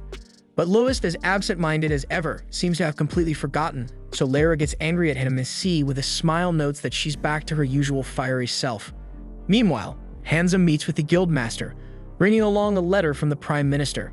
The letter serves as a stern reminder for the guild to monitor Naru closely. Confused about why someone like Naru would attract the Prime Minister's interest, Handsome asks Mist for clarification. Mist then shares the tale of the evil dragon and the sleeping princess, a widely known fairy tale in their world. In the story, the princess sacrifices herself to defeat the malevolent dragon. But Mist reveals that it's more than just a tale, it's a prophecy destined to unfold. The mark of one chosen by the gods to fulfill this role is the sudden appearance of blue hair, a description that chillingly matches Naru perfectly. We then see Lois and his party outside the town where they come across a group of monsters. Naru observes that these creatures seem to match the description provided by Amherst, so they must be the ones that appear frequently in this area. The group then discusses how to handle the situation, and Lyra suggests setting up an ambush halfway to the town, while Armia proposes attacking from a distance using long-range magic. However, Lois, eager to take them head-on, insists on fighting directly, explaining that he wants to take out every last one of them. Armia agrees that attacking from afar could let some monsters escape, and Sieg suggests approaching from downwind to gain an advantage, so Lois likes Sieg's idea and decides to go with it. As they move downwind, they come across the very same carriage in which Naru was attacked years ago, a grim reminder of the town's neglect in cleaning up such wreckage. The monsters then soon notice them and launch an attack, prompting the group to fight back together. Naru reflects on how helpless she was back then, that all she could do was break down in tears, but she reminds herself that she's not the same person anymore. And also, while Lois fights fiercely, He recalls how he could barely stand against these creatures the last time, even when giving it his all. But despite these memories, they feel happy that they kept their promise and are now fighting side by side as a team. After an intense battle, they successfully defeat all the monsters, but before they can celebrate, an earthquake shakes the ground beneath them, its effects reaching all the way back to their town. Although the tremor causes some collateral damage, the citizens thankfully remain unharmed. Then we see Mist observing the unfolding events and remarks that it has finally begun. Meanwhile, Lois and his party then return to Mary's Inn, relieved to find that everyone is safe. Their relief is short-lived though, as an adventurer bursts in with an urgent message, and he informs Lois that Marnell is looking for him. Lois confusedly wonders if something has happened to the guild, but the adventurer clarifies that Marnell isn't at the guild. He's waiting for Lois at the town's entrance. Lois and his party then head over to Marnell, who points out a group of goblins just outside the town gate. Naru is shocked to see so many still left, especially after they had just wiped out a large number of them, and she also notices that hobgoblins are among the group. Lois then quickly realizes that the goblins are preparing to attack the town, and he knows this is bad news because the town is already in disarray from the earlier quake, so he knows this will be hell for them. Marnell agrees, saying they need to stop the goblins here and now, but he acknowledges the difficulty of dealing with all of them. This, he explains, why he sought Lois' help. Still, since they haven't secured any agreements with the guild, there's no guarantee they'll be paid for this effort, but Marnell assures Lois that he won't hold it against him if he declines, but Lois and his party immediately agree to help, stepping up to face the goblins. Armia then launches her magic at the enemies while Sieg skillfully swings his sword, cutting through the goblins. But Lois Ever, the daredevil, takes on the hobgoblins, managing to slice off one of their arms. The hobgoblin is so stunned by this that it begins to speak, hurling curses at Lois and swearing vengeance. The other goblins rally behind their leader, shouting that they will kill everyone, and the adventurers are taken aback by the talking monsters. Marnell is baffled and remarks that he's never seen anything like this, and even Sieg, who grew up in the city, says he's never heard of monsters talking. Lois decides to push this mystery aside for now, focusing on the immediate threat, defeating the monsters and protecting the townspeople. So Marnell rallies his team, urging them to stop trembling and fight as they always do, and with renewed determination, everyone charges into the fray. After an intense battle, they finally defeat the goblins. But the hobgoblin then warns them that while they may have won the battle, they will lose the war and every human will perish. And then the hobgoblin drops dead moments later. And while examining its remains, Lois notices a magical crystal embedded in the hobgoblin and realizes that it was a mutated monster. However, he finds it difficult to believe that such a mutation could grant the ability to speak. Just as the group is catching their breath, another adventurer arrives, shouting that they are in serious trouble, and he points to a massive swarm of monsters emerging from the labyrinth. Lois and his party then climb to a vantage point and are horrified to see the sheer number of creatures because it's easily 3 times the number they had just fought, with even more pouring out of the labyrinth. Sieg then wonders what they should do, as holding them all back seems impossible, so Lois, with a heavy heart, decides they have no choice but to retreat for the time being. Naru then, with worry in her voice, wonders what they are going to do next, and Lois confidently reveals that the plan is to join forces with other adventurers in Marmot and turn these monsters into nothing more than mincemeat. But their plans are thrown off when Lois notices a large crowd gathering in front of the Adventurers Guild. So Lois curiously wonders what's going on, and he soon discovers that a bounty has been placed on the monsters escaping the labyrinth. The payout is substantial, and this explains the massive crowd. Even Amherst thinks the amount being offered is absurd. But that's not all. Some adventurers are even being paid in advance, and because of this, many are taking the money and fleeing instead of fighting. So Naru frustratedly remarks that they should stop paying adventurers up front if they know this is happening. Then Lois quickly deduces that this must be Hanzo's doing, and Amherst confirms his suspicions. Marnell then turns to Lois, asking what he plans to do now, since this development is quite different from what they had originally planned. However, the bounty seems to be working to rally the adventurers, uniting them to protect the town from the monsters. Then Sieg skeptically wonders aloud if Handsome has orchestrated this on purpose, and Lois admits he isn't sure. However, he speculates that Handsome might have been preparing for this possibility for some time to be able to pay such large sums on short notice. Ralma, who unexpectedly shows up, comments that it feels like someone had foreseen this entire situation. The group is surprised to see her, as they had thought she already left. Lois then asks if she anticipated this scenario, and Ralma looks puzzled, asking which situation he means. Lois explains that he's talking about the mass exodus of monsters from the labyrinth, which he identifies as a phenomenon known as a labyrinth uprising. Amherst recalls hearing about this before and pulls out a book with a mention of it. She explains that a labyrinth uprising occurs when an overwhelming number of monsters pour out of a labyrinth, and in most cases, the phenomenon subsides within a day, but in rare instances, the influx of monsters can last for several days. And she grimly adds that towns or villages near labyrinths are often overrun by monsters during uprisings and are ultimately destroyed. Then she explains that the cause is an excess buildup of magic power within the labyrinth, and to end the uprising, all the monsters must be defeated, forcing the labyrinth to expend its magic power, creating more monsters until the energy is depleted. Amherst then recalls that adventurer guilds were originally established to manage the buildup of magic power within labyrinths and prevent events like labyrinth uprisings. Lara wonders how she could have forgotten such a critical historical fact, so Amherst explains that this knowledge is only briefly covered during training, and she also never encountered such a phenomenon in her lifetime. Ralma chimes in, pointing out that there hasn't been a labyrinth uprising in over a century, so this means the guild has been doing its job effectively, even if most of its staff were unaware of the role they were playing. But still, she argues that 100 years isn't such a long time for everyone to forget, and surely someone would have heard stories of a great-grandparent surviving a labyrinth uprising and insists that experienced adventurers should have some knowledge of it. Stieg agrees, and Marnell finds it strange that such an event is happening in their labyrinth. Lois shares the sentiment, noting that Marmot attracts the most adventurers in the region, which should result in a steady reduction of monsters in the labyrinth. Yet despite that, an overwhelming amount of magic power has built up to trigger an uprising. Ralma acknowledges that Lois' reasoning makes sense, but the fact remains that an uprising is unfolding right now, and they need a plan to address it. The scene then shifts to the adventurers in town working together to build barricades, and Naru questions whether all this preparation is truly necessary, so Lois explains that uprisings can last for days, and if that's the case here, the adventurers will be stretched thin. So the least they can do is prepare as much as possible. Their conversation is interrupted by Marnell's loud shouting nearby, and we see Keith and his group of young friends pleading with him to let them join the fight, and they're eager to help defend the town they call home. Marnell, however, firmly tells them they're too young and inexperienced to take part in a battle like this, but instead he reminds them that there are other crucial ways they can contribute. He explains that fighters need food, care for injuries, and efficient communication to stay organized, so he encourages them to take on roles as messengers, lookouts, or helpers for Mary in managing supplies. Keith and his friends agree, realizing they can still play an important role and head off to coordinate with Mary about food and other needs.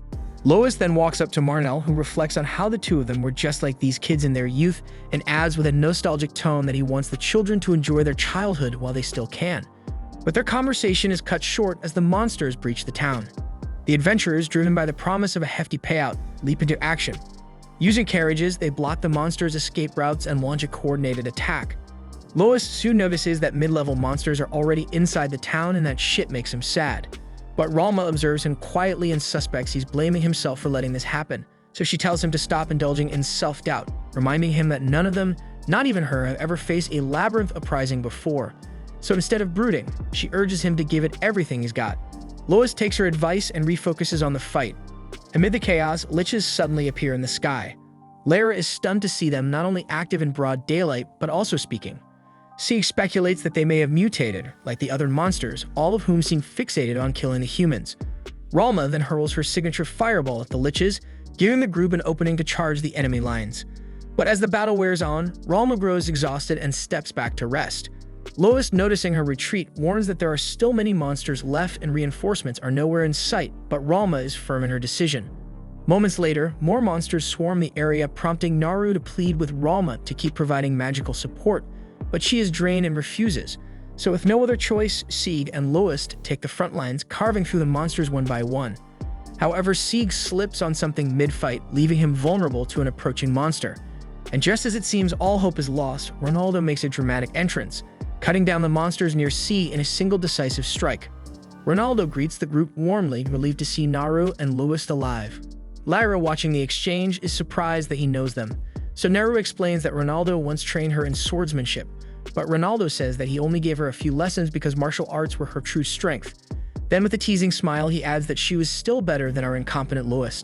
Lois, clearly used to this jab, casually replies that he also trained under Ronaldo, and that surprises Lyra, who hadn't known that C and Lois were fellow apprentices under the same master. Ronaldo, however, cuts the conversation short, saying he'd love to catch up, but that dealing with the monsters is the priority for now.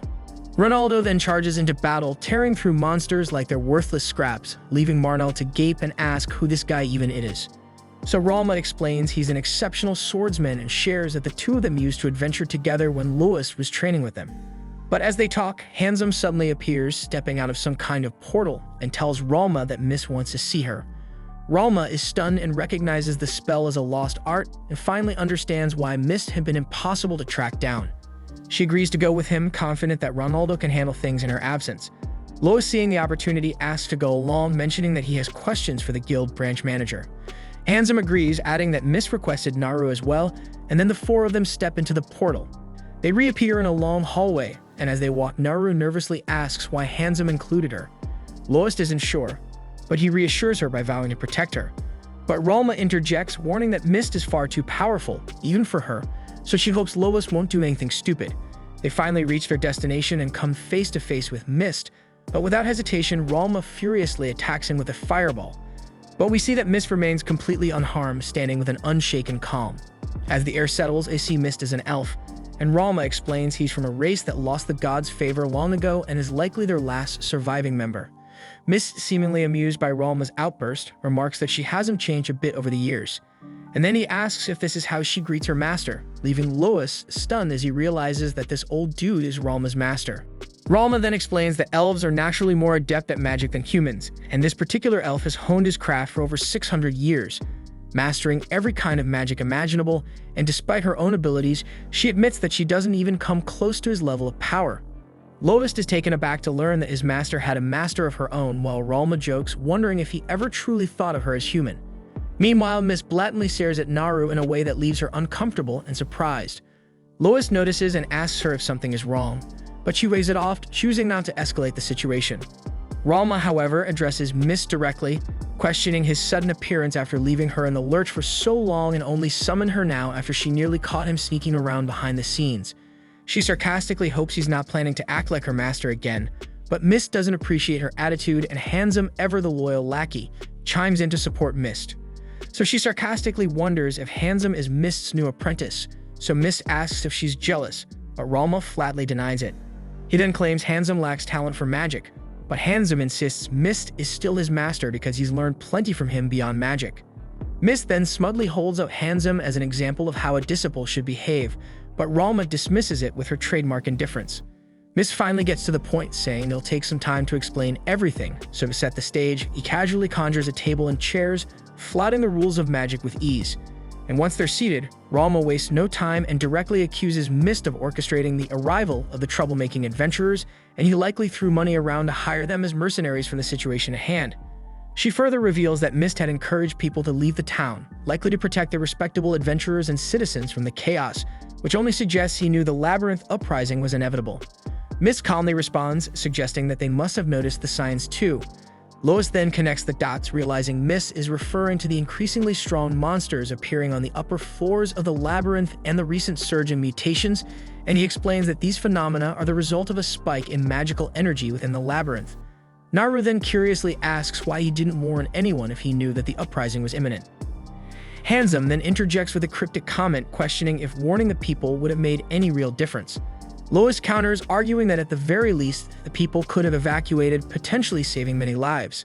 Handsome defends both himself and Mist, stating that while they knew an uprising was imminent, they had no way of predicting exactly when it would happen. It could have been a week away or years in the future, so how could they warn anyone about a disaster when even they didn't know its damn timing? But Ralma, ever sharp, points out that there's clearly another reason they're keeping quiet, even if neither Mist nor Handsome admits it outright.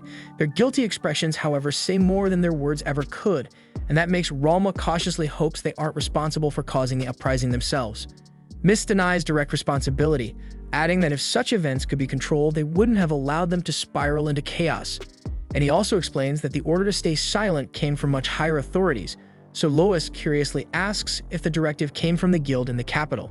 But Mist clarifies that it originated from an even more influential figure, someone who oversees all the adventurer guilds across the kingdom.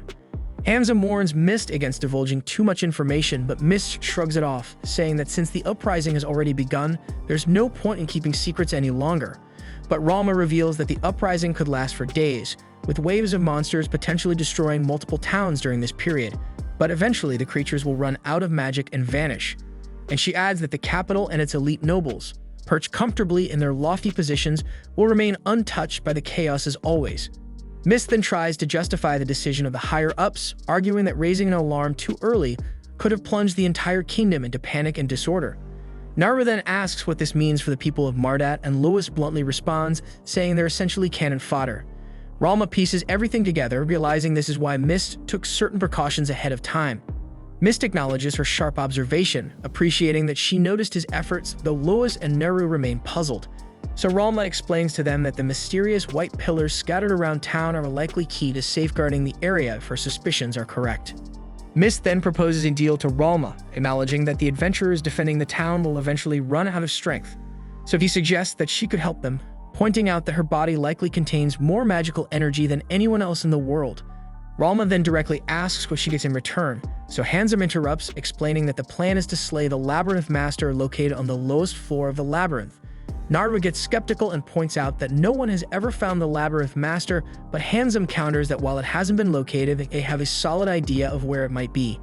Lois, however, deems the information too vague for Ralma to risk her life on, but Handsome counters by outlining the potential rewards. Defeating the Labyrinth Master would sever the flow of magic fueling the monsters, causing them to vanish. And with this, Ralma agrees to their plan. Meanwhile, in the city, Ronaldo is effortlessly dispatching monsters like it's second nature. Lyra, watching his skill, mocks Sieg by asking why he can't fight like Ronaldo. Sieg doesn't have a chance to respond before an ogre appears, attacking them with more monsters trailing behind. Though visibly hesitant to face such powerful foes, the eager looks of his students spur Sieg into action, and he charges into the fray alongside Ronaldo. Returning to Lost's group, they find themselves teleported to a strange location. Ralma spots an unusual device and channels her magic into it, opening a gate. But before stepping through, she warns Lois to stay vigilant around Mist, whom she distrusts deeply, calling him nothing more than a snake. She then bids Lois to take care of himself as she seals herself inside the device.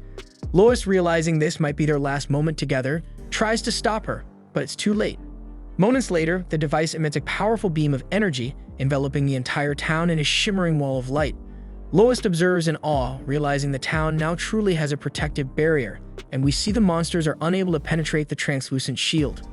We then see the adventurers take refuge within the safety of the wall and discover that humans can pass through it freely, while monsters are entirely barred from entry. Realizing that no more creatures will invade the city, they shift their focus to clearing out the remaining monsters already inside. After some time, Ronaldo and C decide to rest from the relentless battle, as reinforcements have arrived and the area is almost clear of monsters. Sieg then wonders if the wall above might be responsible for the sudden respite, and Ronaldo agrees, confident that the wall is keeping the monsters out of town, though he is curious about its origins. At that moment, Lois and Naru soon appear and explain everything, revealing that Ralma is sacrificing herself to power the wall and protect the town. Naru, the slowest brain in the room, asks for clarification, so Lois elaborates that the wall is fueled by Ralma's magic, forming a massive sphere encasing the entire city, both above and below ground. He adds that creating and maintaining a barrier of this magnitude demands an extraordinary amount of energy, even beyond Ralma's vast reserves. So Ronaldo predicts that eventually Ralma will exhaust her magic, causing the barrier to fail. Lois, however, offers a startling twist by explaining that this would have been true if Ralma were casting the spell of her own volition. But she is trapped inside a magical device, one that forcibly drains the magic of its occupant as long as needed, regardless of the consequences to the person inside. Just then, a griffin charges fiercely at the barrier, and Lyra quickly points out how rare and powerful griffins are and adds that even the most skilled adventurers might struggle against one. Then we see the griffin slamming into the barrier repeatedly with relentless force, so Ronaldo immediately realizes the situation is critical, warning the group that the barrier's magic is draining faster with each hit. The girls agree, acknowledging that every attack puts more strain on Ralma, who powers the barrier. Lois, determined to take responsibility, declares he will face the griffin alone. Ronaldo stops him, but Lois refuses to stop because he has to take responsibility for letting Ralma face such a dire situation. Ronaldo argues that this burden is too big for Lois to carry alone, and he confesses that he too feels responsible for sending Ralma into such peril, and soon the others admit their shared guilt. And with renewed resolve, Ronaldo reminds the group to have faith in their teamwork and not let despair dictate their actions, and together the group moves beyond the barrier to confront the danger head-on. They begin cutting through smaller monsters, making a path toward the griffin. But despite their efforts, Ronaldo notices the relentless griffin continuing its attack on the barrier. So he refuses to waste time dealing with the lesser threats, urging the group to clear them out quickly so they can confront the griffin. And one by one they dispatch the monsters, forcing them to retreat, but just as they begin to push forward, a ferocious Fenrir emerges, blocking their path. So Lois warns the group, describing the Fenrir as being as swift as lightning and nearly as formidable as the griffin itself. Sieg, in a weak attempt to appear brave, pretends to relish the challenge, but Lyra immediately calls out his fear. Realizing the urgency, Ronaldo leaves to handle the griffin, trusting the group to deal with the Fenrir. Armia then steps in to block the Fenrir from chasing Ronaldo by firing a fireball at him. The beast is enraged and attacks her viciously, but Lois intervenes, fighting back with all his strength. But despite his efforts, the Fenrir's speed overwhelms him, and it nearly tears his hand off. And just as it prepares to land a fatal blow, Sieg jumps in, intercepting the attack and fighting it off. Naru and Lyra tend to Lewis, while Armia and Sieg continue their battle with the Fenrir, and we see Lyra casting healing magic to stabilize him. Meanwhile, Ronaldo knocks the griffin out of the sky, and the two ready for a fierce battle on the ground. Armia channels her magic to attack the Fenrir, but the beast lets out a bone-chilling howl, summoning a lich to take down Armia and distracts Sieg. Naru quickly eliminates the lich, but the Fenrir pounces on Sieg, tossing him aside as it charges straight for Lyra. Naru leaps to intervene, but her heart sinks when she notices the Fenrir has already grabbed Lois, hurling him like a ragdoll. Seeing him limp and lifeless, rage fills Naru, and she charges at the Fenrir, launching relentless attacks. Armia tries to help, but her magic can't find its target with Naru so close to the beast. Though Naru manages to land a solid blow, the Fenrir shrugs it off. The monster then retaliates with lightning-fast strikes, forcing Naru into a desperate defense. But eventually it breaks through her defenses, knocking her to the ground and injuring her severely. Then as the Fenrir moves in for the killing blow, Lois makes a dramatic return, launching a powerful strike from above that finally takes the monster down. As Naru regains her breath, she reveals it was her plan all along. She noticed Lois healing himself after his earlier defeat and agreed to hold the Fenrir off to buy him time. Grateful that her efforts were not in vain, she succumbs to exhaustion and faints. Naru later awakens back in the town, surrounded by her relieved party members. She is surprised to find herself alive and learns that Lois was the one who healed her injuries. But then she curiously asks Ronaldo about the griffin, who shows her its magic crystal. Naru then remarks that the realm should be safe for a while, and Lewis expresses hope that Mist will succeed in defeating the Labyrinth Master as promised. Weary from battle, the group decides to return to the inn to recover. However, their brief respite is shattered when Handsome suddenly appears, capturing Naru and vanishing through a portal, leaving Lois devastated and blaming himself for failing to protect her. Thanks for watching. Subscribe to not miss the next part.